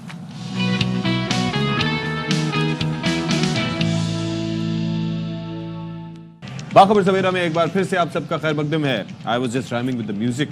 आवाज़ ऐसी है नहीं कि उस वक्त, और ख़ासतौर पर गला भी इस पोजीशन में नहीं है कि हम ऐसा कर सकें। तो फिर यह है कि मैंने अपने और सदफ के कानों को मुतासर ना करने के लिए ये इक़दाम लिया। तो all those in favour of me not singing से आए मैंने फिर भी गाना है मैं वो अब बोला गाऊंगा आप लोगों की वजह से, बोला भाला बस कर दें, बस कर लेकिन दें। बहरहाल चलें, खैर बात welcome ये है back once कि again। कैसे हैं जी आप लोग? ठीक ठाक हैं, खैरियत से हैं? मुल्क के तूल अर्ज़ में दुनिया के चप्पे चप्पे पे अमेरिका, कनाडा, बरतानिया, मॉरिशस, अंटार्कटिका, यकूतिया और फजाओं की बुलंदियों पे इंटरनेशनल स्पेस सेंटर में भी हमारे अगर कोई सामीन और नाज़रीन ये खेल रहे हैं, क्या कर रहे हैं? जहां जहां लोग मुकीम हैं और बाखबर सवेरा देख रहे हैं, सबको अशफाक इज़हाक सत्ती और सदफ अब्दुल जब्बार का खैर मकदम। अस्सलाम once again। भाई ये जो महंगाई की में इजाफे की शरह है ना, इसके ऊपर हमारे साथ होता है हमेशा गेम, इसके ऊपर हम बात करेंगे। लेकिन अभी एक चीज़ है कि दफातर में हो ये रहा है कि हम अक्सर कहते हैं ना कि नोटिफिकेशंस आते हैं कि पाबंदी यकीनी बनाई जाए, तो अब महकमे पुलिस में भी ऐसा हुआ है। तो आईजी सिंध की जानिब से कहा गया है कि जी ये जो सरकारी अफसरान हैं, ये जो खासतौर पर पुलिस ऑफिसर्स हैं, ये हिदायतनामा उन्होंने जारी किया है और वक्त की पाबंदी ना करने पर 3 SSP साहिबान को डिसिप्लिनरी लेटर्स जारी किए गए हैं। तो ये कौन है अफसरान और मजीद क्या डायरेक्शंस हैं, तो ये नज़ीर शाह बताएंगे। जी नज़ीर बताइएगा। बिल्कुल देखें, सिंध पुलिस के अफसरान वक्त पर दफातर नहीं आते, जिस पर आईजी सिंध ने सख्त बरहमी का इजहार करते हुए 3 जिलाई SSPs को लेटर ऑफ डिस्प्लेजर यानी सख्त नाराजगी या नापसंदीदगी का लेटर जारी किया है। इस हवाले से AIG ऑपरेशन CPO ने आईजी सिंध की जानिब से एक हिदायतनामा भी जारी किया है, जिसके मुताबिक सरबराह सिंध पुलिस ने दफ्तरी औकात में वक्त की पाबंदी न करने पर सख्त नोटिस लेते हुए दोबारा हिदायत जारी की है कि दफ्तरी औकात की पाबंदी की जाए, बल्कि यकीनी बनाया कि आपके जेर कमान अमला भी वक्त पर दफ्तर आए और अगर अफसर किसी काम की वजह से दफ्तर ना आ सके तो AIG ऑपरेशन CPO के दफ्तर हाजिर न होने की पेशगी इतला दे। इसी तरह डिस्ट्रिक्ट SSP के मातहत अफसरान भी इसी हिदायत को फॉलो करें और किसी हंगामी हालात के बारे में जिले अफसर को आगाह करें और हिदायतनामे के मुताबिक डिस्ट्रिक्ट SSP 2 दिन के अंदर अपनी कमांड के हवाले से तामील जमा कराएं और किसी किस्म की अब कोताही बर्दाश्त नहीं की जाएगी। हिदायतनामा सिंध के तमाम एडिशनल IGs, DIGs और सिंध के तमाम SSPs को अरसाल कर दिया गया है। जी चलें जी, शुक्रिया आपका नज़ीर शाह। अच्छा, मैं भी हालांकि पुलिस का काम हर वक्त अलर्ट रहना है, लेकिन हो सकता है मौसम ऐसा है, थोड़ी सुस्ती हो रही हो। जाहिर है, अब ये तो कुछ ना कुछ रीजंस होते हैं, लेकिन बहरहाल लेकिन उसका एक पैटर्न देखा जाता है जी। अगर आप 3 से 4 दिन, हफ्ता भर अगर आप इसी तरह आ रहे हैं तो फिर वो पैटर्न एक दिन पे नहीं, इस तरह एक दिन पे ऐसा नहीं होता। अच्छा जी, हम इससे पहले तस्करा कर रहे थे कि भाई ये मैं ना ये तंग आ चुका था हुकूमत की जानिब से ये सुन के कि भाई महंगाई जो है उसमें इजाफे की शरह कम हो गई है और रावी चैन ही चैन लिख रहा है, लेकिन जब मार्केट में जाओ और आप 5,000 रुपए का नोट लेके जाएं और कहें कि बस ये जी मुर्गी और थोड़ी सब्जी लेके आया, तो फिर आप जब मुर्गी लेने के लिए गए तो पता चला कि जो रेट्स थे, आप ये देखें कि पंजाब साइड में तो 800-900 तक पहुंच गए हैं, यहाँ पर भी 700 से ऊपर सडनली। अंडे आप देख ले कि 400 से ऊपर पहुंच गए हैं। यहाँ तो एरिया वाइज भी, जी एरिया वाइज भी बिल्कुल सही कहा आपने। फिर उसके बाद आप ये देखिए कि दही की कीमत कल पता की तो सडनली मुझे पता चला कि जी ये 340 रुपए किलो हो गया है, जबकि दूध 220 रुपए लीटर ही है। I mean, मैं कहाँ देखूं, डबल रोटी महंगी, दूध महंगा, चिकन महंगा, मुर्गी महंगी, तो फिर वो जो सस्ता क्या है? Seeing is believing. तो अगर महंगाई की शरह में कमी आ गई है, जो कि हुकूमती दावा है, तो फिर लोगों को चीजें सस्ती क्यों नहीं मिल रही हैं? तो ये दावे कहाँ हैं और क्या कीमतें हैं, ये भी अशफाक ने कुछ हद तक बता दिया, लेकिन हम यहाँ से पहले आपको नहीं बताएंगे, बल्कि ग्राउंड पे जो हमारे नुमाइंदे मौजूद हैं वो आपको वहाँ पर मौजूद हैं, दुकानों के पास, शॉप्स के बाहर, वो बताएंगे। मजहर इकबाल लाहौर से हमें ज्वाइन कर रहे हैं, अफजल परवेज कराची से ज्वाइन कर रहे हैं, राना फारूक हमें मुल्तान से ज्वाइन कर रहे हैं। तो सबसे पहले हम चलते हैं जी, कहाँ पर चलते हैं? टॉस करते हैं, आई गेस मुल्तान चलते हैं। चलें और राना फारूक से बात करते हैं। राना फारूक, जरा आप हमें बताएं, क्या ये जो दावे हैं हुकूमत के जी महंगाई में कमी आ गई है और काफ़ी हद तक कमी आई है, तो लोगों को उसका कुछ रिलीफ मिल रहा है, लोगों तक उस कमी के समरात पहुंच रहे हैं? अच्छा, एक तो ये बात क्लियर कर लें कि सिर्फ ये हुकूमत के हमेशा से दावे ही होते हैं कि महंगाई में कमी हुई है, लेकिन हकीकत में ऐसा कुछ नहीं होता। मतलब कि हुकूमत की जानिब से आप ये देखें कि रेट जारी किए जाते हैं, सरकारी रेट, लेकिन उन रेट्स पर कुछ भी नहीं मिलता। मतलब कि जिससे साबित होता है कि हर चीज़ महंगी है। अगर मार्केट में किसी भी निर्ख कोई रेट कोई चीज़ अगर किसी चीज़ का है 600 रुपये, तो अगर आप जाएँ तो पता चलता है कि वो 700 रुपये है। आप मुर्गी को देखें कि आज मुर्गी का रेट, सरकारी रेट 550 रुपये है, लेकिन वो 600 से लेकर 620 रुपये तक के हिसाब से फरोख्त हो रही है। हर चीज़ की कीमत को आग लगी हुई है, हर चीज़ की कीमत आसमान से बातें कर रही है। जो आम आदमी है, जो कि दिहाड़ीदार शख्स है, जो दिन में 700-800 रुपये कमाता है, शाम को उसको पता चलता है कि भाई महंगाई है, उसने चीनी लेनी है, आटा लेना है, घी लेना है और दालें लेनी है, जो भी चीज़ लेनी है, सब्ज़ी फ्रूट, हर चीज़ ही महंगी है। मतलब कि मुल्तान में भी ये सूरत हाल है मुल्क के दीगर शहरों की तरह कि हर चीज़ की कीमत आसमान से बातें कर रही है और लोग बहुत ज़्यादा परेशान हैं। यहाँ पर मैं कुछ सरकारी रेट आपको बताना चाहूँगा कि सरकारी रेट जो आज आलू का है वो 64 है, लेकिन मार्केट में आप जाएं जो अच्छा आलू है वो 80 से 90 रुपए किलो के हिसाब से फरोख्त हो रहा है। इसी तरीके से प्याज जो कि हर हांडी का बुनियादी जुज है वो मतलब कि 76 रुपये सरकारी रेट है, लेकिन उसका जो आम मार्केट में रेट है वो 100 से लेकर 120 रुपये तक है। ये मतलब कि दो चीज़ें थी। इसके हिसाब से अगर सेब की बात की जाए, फ्रूट की बात की जाए, सेब का जो सरकारी रेट है वो 260-270 रुपये है, लेकिन हकीकत में जो मार्केट में रेट है वो सेब 350, अच्छा जो सेब है वो 400 के करीब फरोख्त हो रहा है। मतलब नहीं, मुझे एक चीज़ समझा राना साहब, यहाँ पर मुझे एक चीज़ समझाइए कि ये जो हुकूमती जो रेट है उसके अंदर मैंने एक दफ़ा रेट लिस्ट यहाँ पर कराची में होते हुए देखी, तो उसके अंदर दर्जा अव्वल, दर्जा दोम, दर्जा सोम के हिसाब से रेट थे। ये जो आप रेट बता रहे हैं 250 रुपये, ये दर्जा अव्वल का। और दूसरा, क्या हुकूमत जब ये रेट लिस्ट तरतीब देती है तो जाहिर है कि वो रिटेल और होलसेल को मद्देनज़र रखते हुए, प्रॉफिट को मद्देनज़र रखते हुए करती हो? ऐसा नहीं होगा कि वो जुल्म करती है इनके साथ? ये ज़रा मुझे समझाइएगा। ऐसे ही है? जी बिल्कुल ऐसे ही है, ऐसा नहीं होता। लेकिन अक्सर ऐसा होता है जब हम दुकानदारों से बात करते हैं, मतलब कि आज मैं फ्रूट वालों के पास गया, सब्जी वालों के पास गया, तो उन्होंने कहा कि ये जो रेट बनाए जाते हैं ये ठंडे कमरों में बैठकर बनाए जाते हैं। जो अफसरान हैं, असिस्टेंट कमिश्नर हैं, जो तहसीलदार हैं, जो इंतजामिया है, वो जाती है मंडी में जाती है, वहाँ पर जाके बस फर्जी कार्रवाई की, वहाँ पर रेट लेके और जो रेट है वो जारी कर दिए। हकीकत में ऐसा कुछ नहीं होता। दुकानदार यही कहते हैं कि जनाब आप ये तो खबर देते हैं कि हम ये महंगी फरोख्त कर रहे हैं, तो आप ये भी दें कि हुकूमत जो है वो सही निर्ख तय करे, तयन करे कि असल चीज है कितनी। तो असल मसला यहीं पर आ रहा है कि असल चीज, असल कीमत का तयन नहीं किया था, जिसका जो नुकसान है जो दुकानदार है उसके ऊपर मजिस्ट्रेट छापे मारता है, कार्रवाइयां करता है, और वो मजबूर होता है, उसने अपनी दुकान जो रेडी का खर्चा है, ट्राली का खर्चा है, वो भी देना होता है, तो मतलब कि उसको महंगा पड़ता है। ठीक है राना फारूक, साथ ही रहिएगा। हम फिर अब लाहौर चलते हैं, लाहौर का रुख करते हैं और ज़रा जानते हैं मज़हर इकबाल से। मज़हर हमें बताएं कि अब हुकूमत कह रही है भाई महंगाई में कमी हुई है, तो फिर चिकन भी सस्ती होनी चाहिए, सब्ज़ी भी सस्ती होनी चाहिए। मुल्तान के निर्ख आपके सामने, आप हमें बताएं लाहौर में क्या सूरत हाल है? जी देखें सदफ, हुकूमत तो गुन गा रही है कि महंगाई की सतह सिंगल डिजिट में आ गई है, महंगाई कम हो गई है 42% से 8%, 6% पे, लेकिन जो सूरत हाल है ये महंगाई बढ़ने की रफ्तार में कमी आई है, महंगाई में कमी नहीं आई। ये शायद लोग ये समझते हैं आम आदमी के शायद ओ जी महंगाई कम हो गई है, यानी कि जो चीज़ 42% पहले थी वो अब 6%, यानी कि महंगाई बढ़ने की रफ्तार थमी है। अब मैं आपको बताऊं कि चिकन की जो सूरत हाल है, अभी बताया कि चिकन इस वक्त जो सरकारी रेट है वो 595 है। ये 1 महीना कबल 395 रुपये पे आ गया था फ़ी किलो। अब उसके बाद ये तकरीबन 600 रुपया, 5 रुपये कम, ये इसका सरकारी निर्ख है, लेकिन इस निर्ख पर जो है वो दस्तयाब नहीं। 650, 700 रुपये ये जो है वो चिकन मिल रहा है। और जो साफ़ी गोश्त जिसको हम पोटा कलेजी के बगैर कहते हैं, वो आम इलाके में 750 और पोश एरिया में 800 रुपये में मिल रहा है, और कोई चेक एंड बैलेंस नहीं है, लिस्ट आ जाती है, लिस्ट लग जाती है। और वो जो फार्मर्स हैं वहाँ से इन्होंने चूज़े की किल्लत, चिकन की किल्लत पैदा की है।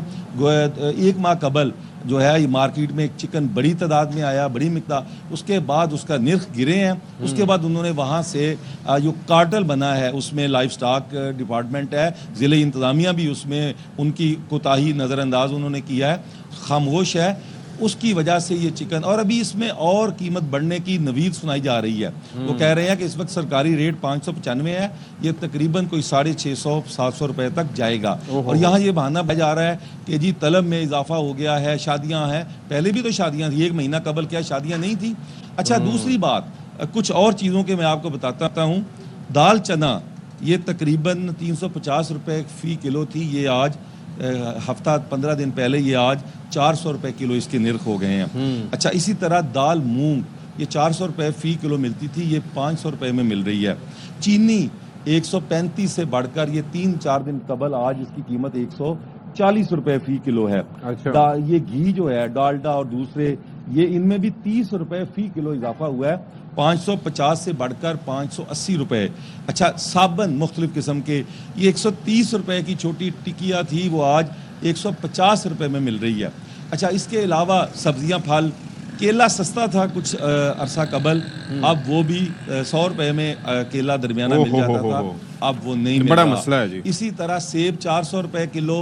और अच्छा, आलू जो है वो कुछ सस्ते हुए हैं, 120 रुपये थे, वो आज 80-90 रुपये में, लेकिन चूँकि उसकी नई फसल आ गई है जिसकी वजह से नया आलू और प्याज जो है, प्याज के निर्खों में भी काफी रेट हमें। अच्छा, एक आखिरी बात, प्लीज आखिरी बात कि आज आटा जो है, गंदम, जो रोटी, वो पूरा सीजन में सस्ती रही है। किसानों का गला घूंटकर, उसमें हुकूमत का कोई कमाल नहीं है, किसानों से गंदम सरकारी निर्ख 3900 रुपए फी मन नहीं खरीदी गई, उन्होंने 2500-3000 रुपए मन बेची, जिसकी वजह से गंदम सस्ती हुई, रुली, किसान रुला, उसके बाद उस आटा सस्ता हुआ, हुकूमत ने सख्ती की, रोटी सस्ती करवा दी। ये एक उनका काम है, बाकी कोई चीज जो है इस वक्त मुनासिब नहीं है। चले, अफजल परवेज भाई हमारे बिल्कुल करीब हैं, कराची में ही मौजूद हैं, लेकिन खासी देर से मुंतज़िर है और थोड़ा सा वो धूप सेक रहे थे, तो हमने उनको मौका दिया। तो अफजल भाई, कुछ निर्ख मैंने बताए, अपना मुशाहिदा बयान किया, आप भी इसी शहर में रहते हैं, क्या सूरत हाल है और रेट लिस्टों की जो हालत ज़ाहिर है वो आप भी जानते हैं, हम भी जानते हैं, बयान कीजिए क्या वजह है इसकी। जी बिल्कुल अशफाक सदफ, देखा जाए तो जिस तरह आज धूप में तपिश है तो महंगाई में भी उससे कई गुना ज़्यादा तपिश है। महंगाई को कंट्रोल करने के लिए, इससे पहले मुनाफाखोरों से मुकाबला करने के लिए जिस तरह से कमिश्नर कराची ने टीमें तश्कील दी थी वो बिल्कुल अपनी कारकर्दगी नहीं दिखा सकी। जिस तरह मौसम सर्द है, उस मौसम सर्द में जो है यकीनन तौर पर लोग अंडे इस्तेमाल करते हैं। मुर्गी के जो रेट हैं उसको पर लग गए हैं, पर तो थे लेकिन उसकी उड़ान बहुत ज़्यादा ऊंची हो चुकी है। इस वक्त जो है अंडे जो है 300 रुपये दर्जन है। देसी अंडा तो लोगों की पहुंच से कई गुना ज़्यादा दूर है, क्योंकि 500 रुपये दर्जन के हिसाब से देसी अंडे मिल रहे हैं और जो मुर्गी के रेट हैं वो 720 रुपये किलो के हिसाब से 2 रोज़ से मुर्गी फ़रोख्त हो रही है, जबकि सरकारी रेट 375 रुपये हैं। जो पालक मिला करती थी 50 रुपये किलो, उसके रेट अब 150 रुपये किलो हैं। मौसमी सब्जी की बात करें तो मटर यकीनन तौर पर लोग बहुत ज़्यादा पसंद करते हैं, छोटे बड़े जो भी हों। देखा जाए तो वो इस वक्त 400 रुपये किलो मटर मिल रहा है। जो टमाटर जो है उसकी भी उड़ान कोई कम नहीं है, वो भी इस वक्त 150 रुपये किलो। प्याज की जो कीमत है उसकी तो मुकर्रर कर दी गई है, 150 रुपये किलो इस वक्त टमाटर मिल रहा है, जबकि आज से 2 रोज़ पहले 250 रुपये किलो इसकी कीमत जो है पता चली कि वो 250 रुपये किलो है। लेकिन जिस तरह से महंगाई है, शहरी बहुत ज़्यादा परेशान नज़र आते हैं। बड़े दावे किए जाते हैं कमिश्नर कराची की जानिब से, जब इजलास होता है तो महंगाई को कंट्रोल करने के हवाले से बड़े दावे किए जाते हैं कमी हो रही है, लेकिन वो तमाम तर कभी इजलास और प्रेस कॉन्फ्रेंस तक महदूद नजर आती है। इधर सियासतदानों का इतना प्रोटोकॉल नहीं होता जितने हमारे असिस्टेंट कमिश्नर डबल केबिन गाड़ियों में जब जाते हैं तो कई तंग गलियों में तो उनकी रसाई भी मुश्किल से होती होगी। कितनी बार उन्हें दावत दे चुके हैं, मगर उनके पास टाइम कमिश्नर साहब वो खेलों की एक्टिविटीज को पहले प्रमोट करने के लिए आ जाते थे। निर्खनामे ना, एक तो इनके इंक और ये वैसे पेपर क्यों जाया करते हैं अफजल भाई, इसकी वजह क्या है? किसी के पास नर्खनामा ना हो तो उसके ऊपर होता है जुर्माना, लेकिन नर्खनामे पर अमल दरामद ना हो तो कोई पूछता नहीं है, तो फिर क्या करे बंदा? बिल्कुल, जिला सतह पे तो बड़ी कोशिश की गई कि शहर में जो रेट्स लिस्ट होती है वो अमेज़ा हो, लेकिन जो एक माफिया है, मुनाफाखोर माफिया, वो अमेज़ा नहीं करती और शहरी भी इस पर कोई ख़ास दिलचस्पी नहीं लेते। अगर शहरी ज़्यादा दिलचस्पी ले और इस पर बाइकाट करें, जहां अगर रेट लिस्ट लगी हुई हो वहां से लेने को ज़्यादा तरजीह करें तो यकीनन तौर पर महंगाई कंट्रोल हो सकती है। मुनाफाखोर बहुत ज़्यादा सरगर्म है, उनसे मुकाबला करना इतना आसान काम नहीं है अशफाक, क्योंकि सबसे ज़्यादा जो है सूरत हाल मुख्तलिफ इलाकों में नज़र आती है। मैं जिस इलाके में मौजूद हूँ ये ज़िला साउथ का इलाका कहलाता है सदर, यहाँ इसके रेट अलग हैं। और सबसे अहम बात यह है अशफाक कि जैसी शाम डलती है उस तमाम तर सब्जी की कीमतें कम हो जाती है। उसकी सबसे बड़ी मेन वजह है कि मुनाफाखोर अपना मुनाफा निकाल चुके होते हैं और जब उनको ये चीज़ें ख़त्म करनी होती हैं, खराब ना हो जाए, तो वो इसलिए रेट को सस्ता कर देते हैं। जी, ये तो बड़ा मसला है। Thank you so much Afzal Parvez हमारे साथ थे, साथ ही हमारे साथ मजहर इकबाल थे और राना फारूक, आपका भी बहुत शुक्रिया। अच्छा, बस एक बात मैं कह रही थी, हमारे यहाँ वैसे यूजुअली लोग रोटी खाते हैं, चावल खाते हैं, लेकिन जिन कंट्रीज़ में हेल्थ को प्रायोरिटी रखा जाता है वहाँ पर चीनी पर टैक्स लगाया जाता है। सिंगापुर की मैं बात कर रही हूँ, 30% टैक्स लगाया हुआ है वहाँ पे इसी तरह जो हेल्दी अशियाँ हैं वो सस्ती की हुई हैं। हमारे मुल्क में सब्सिडाइज आटा मिलता है, सब्सिडाइज चीनी मिलती है, ये वो चीज़ें हैं जो आपकी सेहत के लिए नुकसानदेह है, लेकिन आवाम को अपीस भी करना है तो फिर ये काम भी किए जाते हैं। अच्छा जी, अब ये है कि यूएई में क्या हो रहा है, बड़ा इंटरेस्टिंग काम हो रहा है वहाँ पर। क्या हुआ है वहाँ पे? जनाब दुबई के जो हुक्मरान हैं उन्होंने नौजवानों को शादी की तरगीब देनी, क्योंकि अब नौजवान जो है वो शादी से दूर भाग रहे हैं, मुख्तलिफ रीजंस हैं, लड़के लड़कियां दोनों। तो नौजवानों को शादी की तरगीब देने के लिए 3000 मकानों पर मुश्तमिल एक हाउसिंग प्रोजेक्ट की मंजूरी दी है। अच्छा। जिसकी लागत 5.4 अरब दिरहम होगी। ठीक है। दुबई के हुक्मरान शेख मोहम्मद बिन राशिद अल मखतूम ने कहा, हमारा मकसद नौजवानों को शादी की तरगीब देना है, खानदानों के लिए मुनासिब रिहाइश फराहम करना है और दुबई वेडिंग्स प्रोजेक्ट में 3004 नए घर दिए जाएंगे। क्या बात है। साथ ही दुबई के सरकारी दफातर में काम करने वाले मियाँ बीवी के लिए 10 दिन की तनख्वाह, शादी की छुट्टी और डिलीवरी की छुट्टी के बाद पहले साल के दौरान माओ के लिए जुमे को घर से काम का ऑप्शन भी दिया गया है, यानी कि सिर्फ हफ्ते में 4 दिन काम होगा। अब कई लोग ये नारा लगाएंगे कि खोलो दुबई के वीजे, खोलो दुबई के वीजे। कई लोग कहेंगे चलो चलो दुबई चलो। उन्होंने जब ही तो पाकिस्तान के लिए जो वीजे हैं थोड़े मुश्किल बना दिए हैं। बोलो वर्क वीजा, बोलो या वर्क वीजा नहीं चाहिए हमें, आबादी में इजाफे का वीजा चाहिए। तो अब यही सिलसिला चल रहा होगा मेरे लेकिन ख्याल में। ऐसा ना हो कि भाई इस चक्कर में आके लोग कहें चलो जी शादी कर लेते हैं और दुबई चलते और यहाँ पर अगर ऑफर दे दी तो हुकूमत का बजट ख़त्म हो जाएगा और घर भी ख़त्म हो जाएंगे।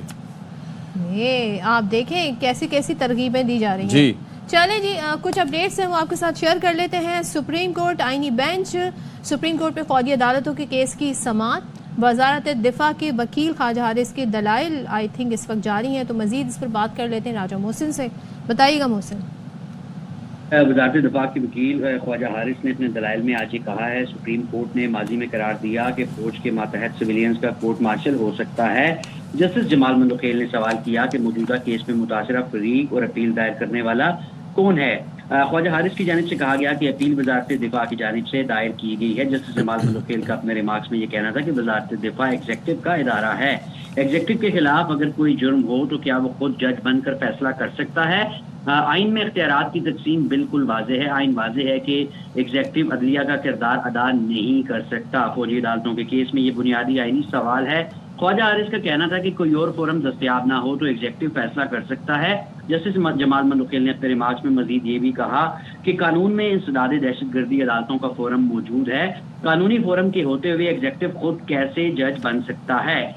इस पर वजारत दिफा के वकील ख्वाजा हारिस ने कहा कि आपकी बात दुरुस्त है। जस्टिस जमाल मंदोखेल ने अपने रिमार्क्स में ये भी कहा कि आर्मी एक्ट को सिर्फ मुसल्लह अफवाज के मेंबरान तक महदूद किया गया है। ख्वाजा हारिस को कहना था कि ऐसा नहीं है, आर्मी एक्ट सिर्फ आर्म फोर्सेस तक महदूद नहीं है, इसमें मुख्तलिफ दीगर कैटेगरीज शामिल हैं। मैं आगे चलकर जो मोअज़्ज़ज़ बेंच है इस तरफ भी उसकी जो है वो इस सिलसिले में भी मुआवनत करूंगा। इस वक्त भी सुप्रीम कोर्ट ऑफ पाकिस्तान में इस केस की समाअत का सिलसिला जारी है। ठीक है जी, थैंक यू सो मच आप। अच्छा जी, अब मसला एक जो डिस्कस करने जा रहे हैं कि शहर कायद के बड़े मसाइल हैं जी। बड़े मसाइल ये हैं कि K4 प्रोजेक्ट जो है हमारा बचपन गुजर गया ये सुनते हुए, जवानी गुजरती जा रही है और कई लोग जो हैं वो अपने बुढ़ापे में पहुंच चुके हैं, लेकिन पैदा नहीं हुए होंगे। लेकिन K4 प्रोजेक्ट उसकी जो आप सोचिए कि जो उसकी पाइपलाइंस थी वो भी माशाल्लाह से जो है वो कबाड़ियों को फरोख्त कर दी गई और बजट कहाँ से कहाँ पहुँच गया। तो ये मसाइल अपनी जगह मौजूद हैं, लेकिन जो एग्जिस्टिंग जो हमारी रिसोर्सेज हैं उनका क्या हशर हो रहा है वो सब जानते हैं। अब महकमा एंटी करप्शन सिंध ने किया ये है कि कराची वाटर कॉरपोरेशन की जानिब से सब सॉइल लाइसेंस के इजरा में बदउनवानियों की शिकायत पर तहकीकात शुरू कर दी हैं। एंटी करप्शन हुक्काम के मुताबिक सब सॉइल के नाम पर पानी चोरी की भी तहकीकात की जाएंगी और तहकीकात को 14 रोज़ के अंदर मुकम्मल किया जाएगा और फिर मुकम्मल होने तक और कार्रवाई को शफाफ बनाने के लिए MD वाटर कॉरपोरेशन सलाहुद्दीन को बतौर MD काम करने से रोक दिया गया है। अच्छा, उनकी जगह chief operating officer Asadullah Khan को वाटर कॉरपोरेशन की सरबराही दी गई है और तहकीकात मुकम्मल होने तक असदुल्ला चीफ एग्जीक्यूटिव ऑफिसर के फ़राइज़ अंजाम देंगे। गुज़िश्ता रोज़ मुर्तज़ा वहाब साहब मीडिया टॉक कर रहे थे और उन्होंने कहा था कराची में सब सॉइल का नेटवर्क चलता है, इससे लियारी का पानी चोरी होता है।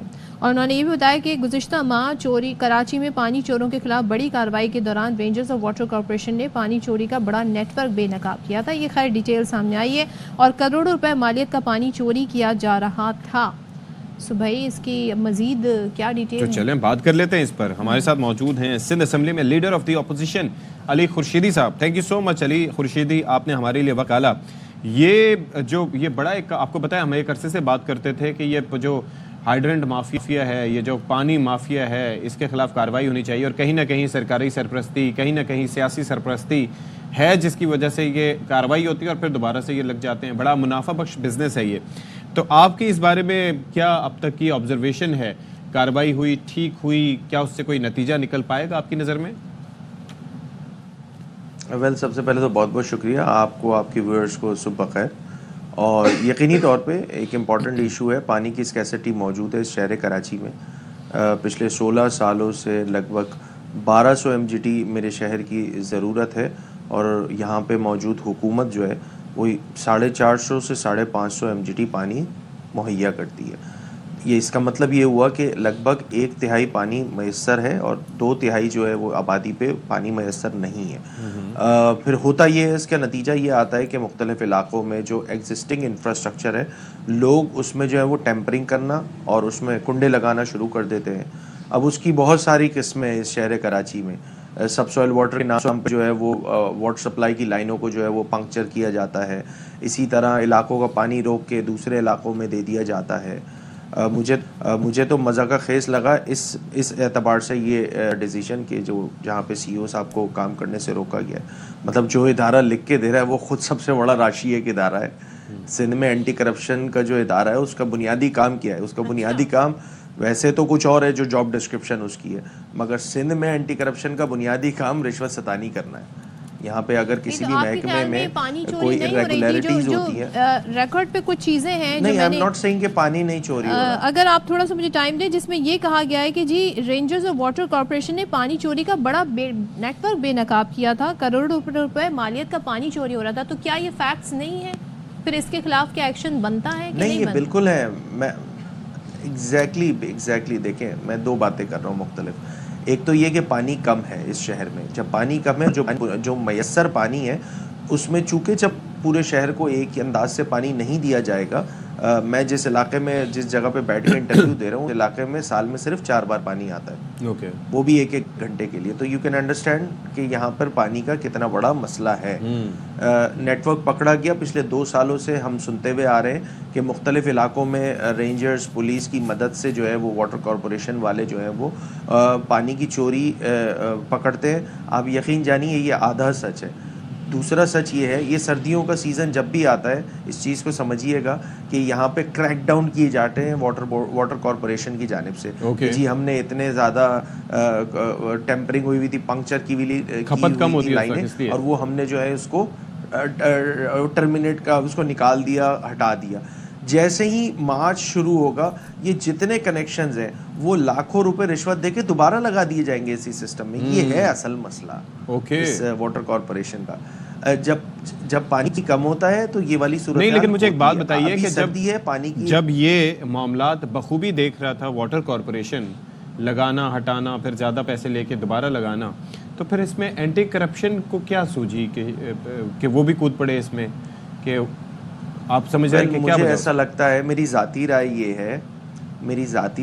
है कि किसी अफसर पर नज़ला गिराना था। वो शायद वो कहते हैं ना, बोन ऑफ कंटेंशन बन रहा था इस सो कॉल्ड धंधे में, तो उन्होंने नज़ला गिराने के लिए ये वाला काम कर दिया। मुझे तो ऐसा लगता है, क्योंकि जो सिलसिले वाटर कॉरपोरेशन में पिछले 16 सालों से रवा रखे हुए हैं, क्या इससे मसला हल हो जाएगा? ये जो तहकीकात हो रही हैं, मसला तो हल नहीं होगा। मसला हल इसलिए नहीं होगा, नहीं होगा, मसला हल नहीं होगा ना। यहाँ पे पानी के कनेक्शन इलीगल लगना बंद होंगे, ना यहाँ पे जो है वो पानी की कमी जो पूरी की जा सकती है।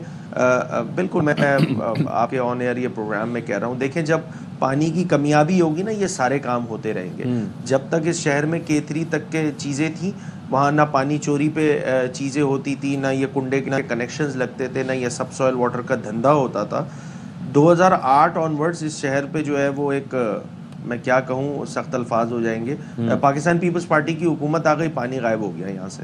अच्छा, मुझे एक चीज़ मैं कैटेगोरिकली ये बात कर रहा हूँ, इस शहर को 1200 MGT ज़रूरत है, इस शहर को 550 MGT पानी भाई। मसला दरअसल ये है यहाँ पर कि यहाँ पर एक तो K4 प्रोजेक्ट बन के ही नहीं दे रहा, चलें वो अपनी जगह लेकिन जो पानी आता भी है उसकी भी मुनसिफाना तकसीम नहीं होती। यानी कि वाटर टैंकर्स हैं, हाइड्रेंट्स हैं, उनके लिए पानी दस्तयाब है, घरों में लाइनों के लिए पानी दस्तयाब नहीं है। मैं ये कह रहा हूँ कि आप एक you are a major stake holder, आप असेंबली में अपोजिशन लीडर हैं, आप खुद जाके नोटिस लेके, ये आवाम का बड़ा मसला है, जाहिर है अपने इलाके के आपने बताया इतने इश्यूज है, तो आप इन जगहों पे क्यों नहीं छापा मार कार्रवाइयाँ करते? Well you need to understand one thing कि देखें, जब पानी मौजूद ही नहीं है, डिस्ट्रीब्यूशन की जो लाइंस हैं, तो किस पे छापा मार के पानी निकाला जाए? तो वाटर इस चीज को, ये वाटर टैंकर्स मैं समझ रहा हूँ, लेकिन ये वाटर टैंकर जो इतने पानी से लेबरेस जा रहे होते हैं, ये भी तो कहीं से पानी लेके ही आते हैं ना, ये प्रोड्यूस तो नहीं करते पानी। जी बिल्कुल ऐसा ही है। आप वाटर बोर्ड का नैरेटिव लेंगे ना, वाटर कॉरपोरेशन का, वो आपको बताएंगे कि जी हमारे पास 7 रजिस्टर हाइड्रेंट्स हैं, हम पानी उसी से मुहैया करते हैं। देखिए अभी BRT रेड लाइन के काम में वाटर सप्लाई की एक लाइन डैमेज हो जाती है बल्क की। आप सब ने देखा, ह्यू एंड क्राई हुआ, डिस्ट्रिक्ट ईस्ट में पानी गायब हो गया। लगभग कोई 40 से 50% कराची को पानी मैसर नहीं था 20 से 22 दिनों के लिए। उन 20 से 22 दिनों में 50 करोड़ से ज़ायद के जो हैं वो टैंकर्स लोगों ने ख़रीदे हैं। ये फैसिलिटेशन का किरदार अदा किया, सिर्फ लीकेज ना बना के, उसमें बहुत सारे टेक्निकल एस्पेक्ट्स डाल दिए कि नहीं जी दैट वाज द रीज़न और हमें बड़ी मुश्किल हो रही है, रेड लाइन बीआरटी ने कर दिया ये काम, मेयर साहब भी महकमा ट्रांसपोर्ट पे जो है वो हमलावर हो गए। ये चीजें आप लोग क्यों की नहीं हाईलाइट कर चीज रहे को समझने की जरूरत, बड़े स्टेक होल्डर होने के नाते मैं बहैसियत मेंबर सूबाई असेंबली 2018 ऑनवर्ड्स आज की तारीख तक, मुझे अगर मैं एहतियात से बताऊं तो 25 से 30 मरतबा असेंबली के फ्लोर पर पानी के इशू को लेकर बात की जा चुकी है। लेकिन अली खुशी साहब मसले का हल नहीं निकल रहा। पानी अगर टैंकर से भी मंगाएं तो फिर जी नहीं निकल रहा, बिल्कुल नहीं निकल रहा। तो इंतजार भी करें और पैसे भी ज्यादा इसलिए नहीं निकल रहा। Agree I do agree. मैं खुद अभी I am just waiting for के मेरे घर में टैंकर आ जाए तो पानी आ जाएगा। मैं बिल्कुल ऑनेस्टी के साथ ये बात कह रहा हूँ। देखिए ये मसला हल नहीं होगा, इस चीज़ को समझने की ज़रूरत है। इस मसले को ठीक करने के लिए नीयतों का ठीक होना ज़रूरी है। इन हुक्मरानों की नीयत ठीक नहीं है। A4 का प्रोजेक्ट भाई 25 अरब से शुरू होने वाला प्रोजेक्ट आज उसकी प्राइस एक्सकेलेट होके जो है 125 बिलियन यानी कि 125 अरब रुपए हो चुकी है। इसके बावजूद भी कोई हुकूमत, चाहे वो वफाकी हो चाहे वो सूबाई हो, ये नहीं कह सकते कि इस साल के एंड में या नेक्स्ट ईयर में जो है वो K4 का प्रोजेक्ट कंप्लीट हो जाएगा। ये है मसला। ये शहर हुकूमतों के लिए कितना तरजीहात में शामिल है मैं वो बता रहा हूँ। दूसरी इंपॉर्टेंट बात, अगर K4 का पानी आ भी जाता है तो प्रोविंशियल गवर्नमेंट की रिस्पॉन्सिबिलिटी है शहर में ऑगमेंटेशन करना, K4 की ऑगमेंटेशन का प्रोजेक्ट। सिंध हुकूमत ने एज ऑफ टुडे और इस साल के फिस्कल ईयर के एंड तक कोई इनके पास मैकेनिज्म नहीं है। पहले ये वेट कर रहे हैं कि K4 का पानी कराची की टेल पे आ जाए और फिर ये प्रोजेक्ट स्टार्ट करेंगे ऑगमेंटेशन का। That will take another 2 years. ठीक है, मतलब ये तो हम लोगों के पता नहीं कौन सी मैनेजमेंट है। ये मैनेजमेंट पे आपने सवाल भी उठाया, हुकूमत की कारकर्दगी भी हुई। Thank you so much Ali Khurshidi साहब। ये पानी का मसला जी वैसे टैंकर से भी हल नहीं होना है, ये मुस्तकिल हल नहीं है, ये टेम्पररी सोल्यूशन हो सकता है। उसके लिए भी लोगों को एक भारी कीमत अदा करनी पड़ती है। पानी लाइनों में आना चाहिए जो कि लोगों के घरों में नहीं आता है, हफ्ते हफ्ते महीने भर, और मीटर लगे। अच्छा, हर चीज़ का बिल भी आप दे रहे हैं, इसके बावजूद भी आपको वो चीज़ में असर नहीं है। गैस की भी बात कर लें, गैस टाइम पे चली जाती है और अपने टाइम पे वापस आती है। सिलसिला शायद 2 साल से अब जारी है। तो इसका कोई हल निकलना चाहिए। Will take a break here.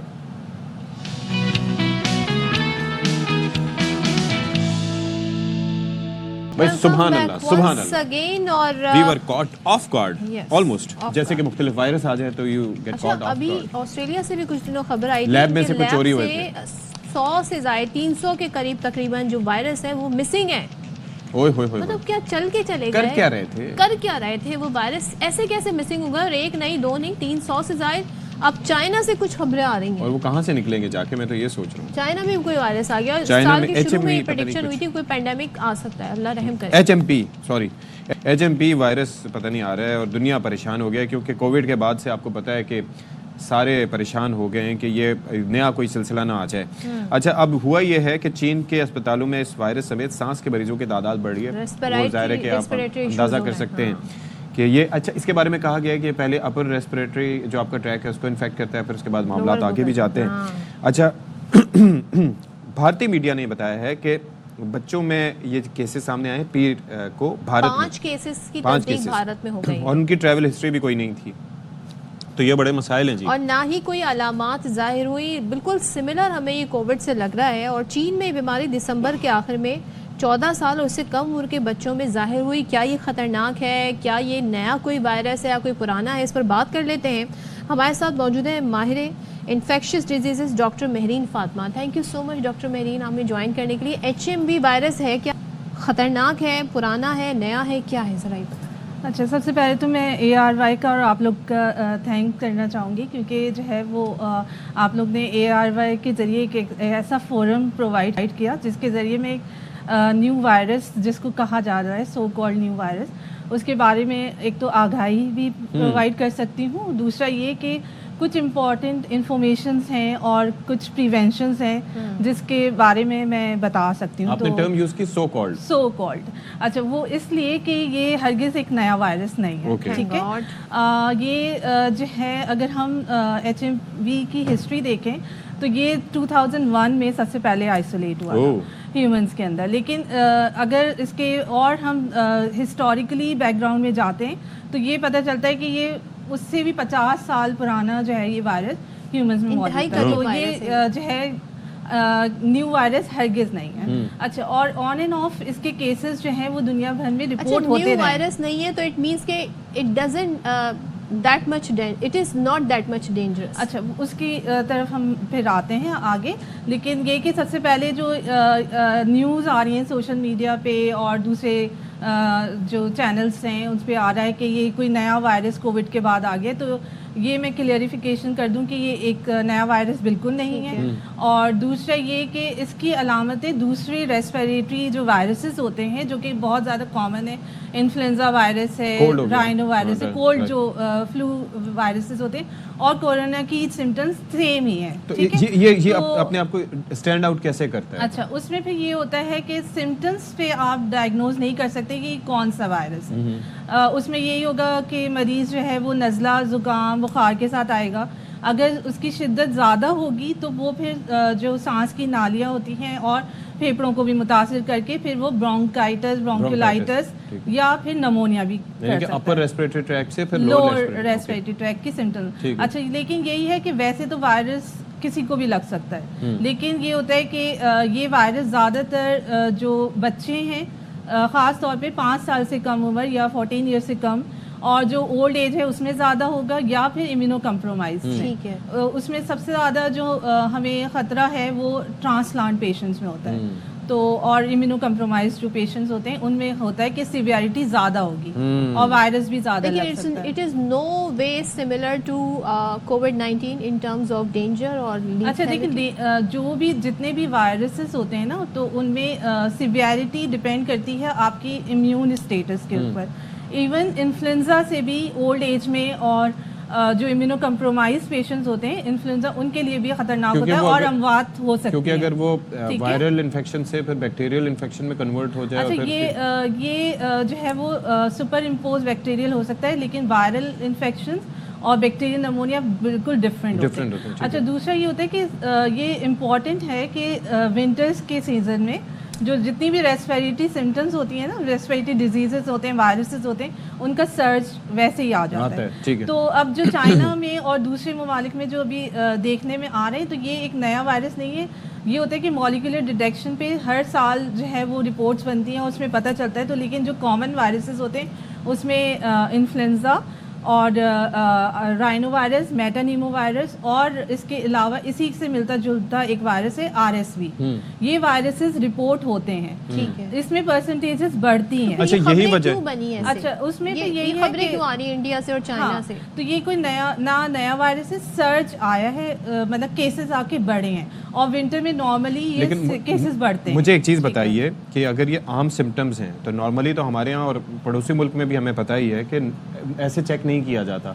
इसके लिए टेस्टिंग क्या है? PCR टेस्टिंग होती है? PCR टेस्टिंग है और एक्सपेंसिव। अच्छा, उसमें फिर यही है कि जिन जगहों पे ये टेस्टिंग की जा रही है, इवन पाकिस्तान में भी हमारे पास ये टेस्टिंग अवेलेबल है और कुछ सेंटर्स में की जाती है। हमने जो है पिछले साल भी बच्चों में ये केसेस देखे हैं। ऐसा नहीं है कि मेटानीमो वायरस के केसेस जो हैं वो पाकिस्तान में नहीं, तो ट्रीटमेंट डिफरेंट है, ठीक है। और दूसरा ये कि ट्रीटमेंट इसका कोई नहीं है, कोई एंटीवायरल नहीं। तो बचे कैसे? स्पेसिफिक सबसे इम्पोर्टेंट स्टेप ही यही है, बचाओ। अच्छा, उसमें यही है, चाहे मेटानीमो वायरस हो, चाहे आपका इन्फ्लुएंजा हो, दूसरे रेस्पिरेटरी वायरस से बचाव जो है ना वो इम्पॉर्टेंट एक कंपोनेंट है जिसपे हम काम कर सकते हैं। और चाहे वो मेटानीमो वायरसेस हो या दूसरे वायरसेस आए, तो जो है सबसे मेन चीज़ है बचाव, जिसपे हमें मतलब काम करने की जरूरत है। वही जो हम कहते हैं कि हाथ धोएं 20 सेकंड तक, मास्क पहने, सैनिटाइज करते रहें। और इसके अलावा अगर कोई बीमार है तो उससे दूर रहें, ठीक है, ये ज़रूरी है। और इसके अलावा जो है वो जैसे मुंह पे हाथ, नाक पे हाथ ना लगाएं। अगर हाथ यूज़ कर रहे हैं तो आप उसको वॉश ज़रूर करें। ये बुनियादी एहतियात। अच्छा, ये तो आके मतलब वो एहतियात है जो कि हर वायरस को, रेस्पिरेटरी वायरसेस को कंट्रोल करने के लिए ज़रूरी है। दूसरा, वैक्सीनेशन बहुत इम्पोर्टेंट है। अच्छा, अब इस वायरस की क्या करें? आपने हमारी दुखती रख पे आपने कम्युनिकेशन देख ली होगी। अब मैं बता दूं, आप सिर्फ किससे डर रहे हैं? मेटानीमो वायरस से डर रहे हैं ना।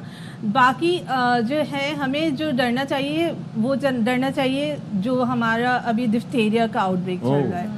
इन्फ्लुएंजा के केसेस के जो सर्ज आ रहे हैं, जो वैक्सीन मौजूद है वो तो हम करा नहीं रहे, जो नहीं है उसके लिए हमने कराई है। हमने जो अभी कम्युनिकेशन की है बाय आईब्रोज सितंबर में वी गॉट वैक्सीनेटेड। ओके, उसके बाद भी वैक्सीनेटेड फॉर इन्फ्लुएंजा साइनोवैक, ठीक है।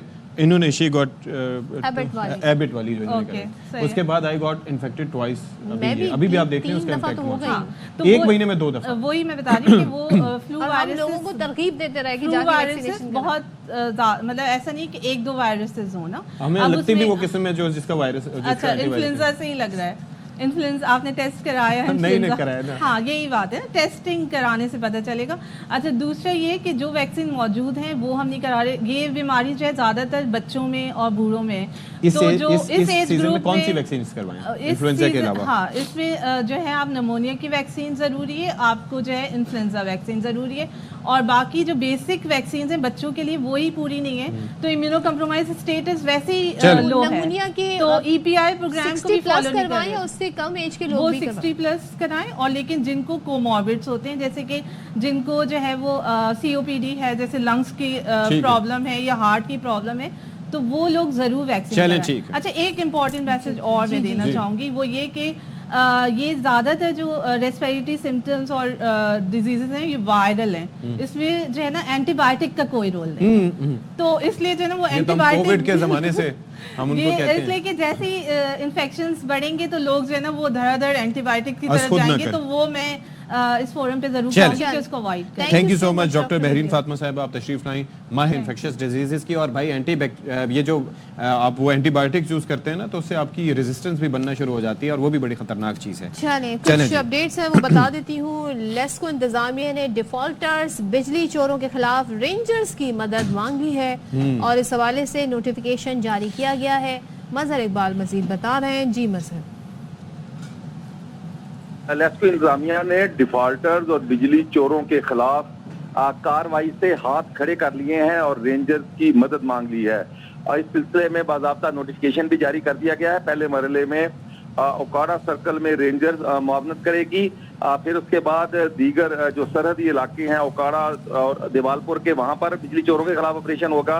फिर उसके बाद कसूर, शेखपुरा, ननकाना, नारंग मंडी में भी ये ऑपरेशन होगा। टॉप 100 डिफॉल्टर्स की लिस्ट जारी कर दी गई है। इनसे इस वक्त करोड़ों रुपए लेस्को ने वसूल करने हैं और ये वसूल किए जाएंगे। जी चलिए जी, बहुत शुक्रिया आपका मजहर इकबाल, आपने हमें तफसीलात दी। चले जी ब्रेक के बाद आते हैं।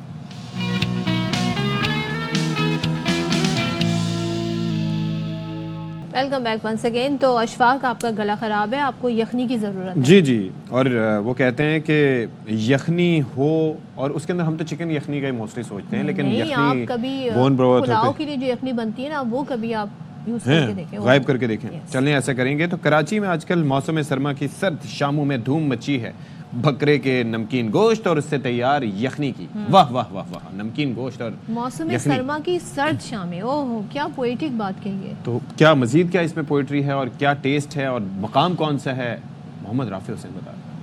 ये जो यखनी सूबे बकरे की, ये तकरीबन 6 से 7 साल हो चुके हैं मेरे को। हड्डियों के लिए, नज़ले जुकाम के लिए, खांसी के लिए बेहतरीन चीज है। केकड़े और बटेर के सूप का जमाना हुआ पुराना। कराची में है अब धूम बकरे के नमकीन गोश्त की चांद मटन यखनी का, जिसे पीने के लिए चांद का नहीं बल्कि रुख करना पड़ेगा कराची के इलाके गोली मार का। बकरे की गर्दन, रान, दस्ती और गूदे वाली हड्डियों को उबाल कर तैयार की जाती है सर्दियों की ये खुसूसी सौगात, जिसके बाद गरम मसाले, गोंद, सिंगाड़े का पाउडर और मुख्तलिफ मसाला जात बनाते हैं यखनी का जायका मुनफरिद। शहर के मुख्तलिफ इलाकों से मटन यखनी पीने आने वाले देसी अंडों और बकरे के उबले हुए नमकीन गोश्त के साथ लेते हैं यखनी पीने का मजा। VIP गोश्त है बकरे का और बहुत ही जायकेदार है।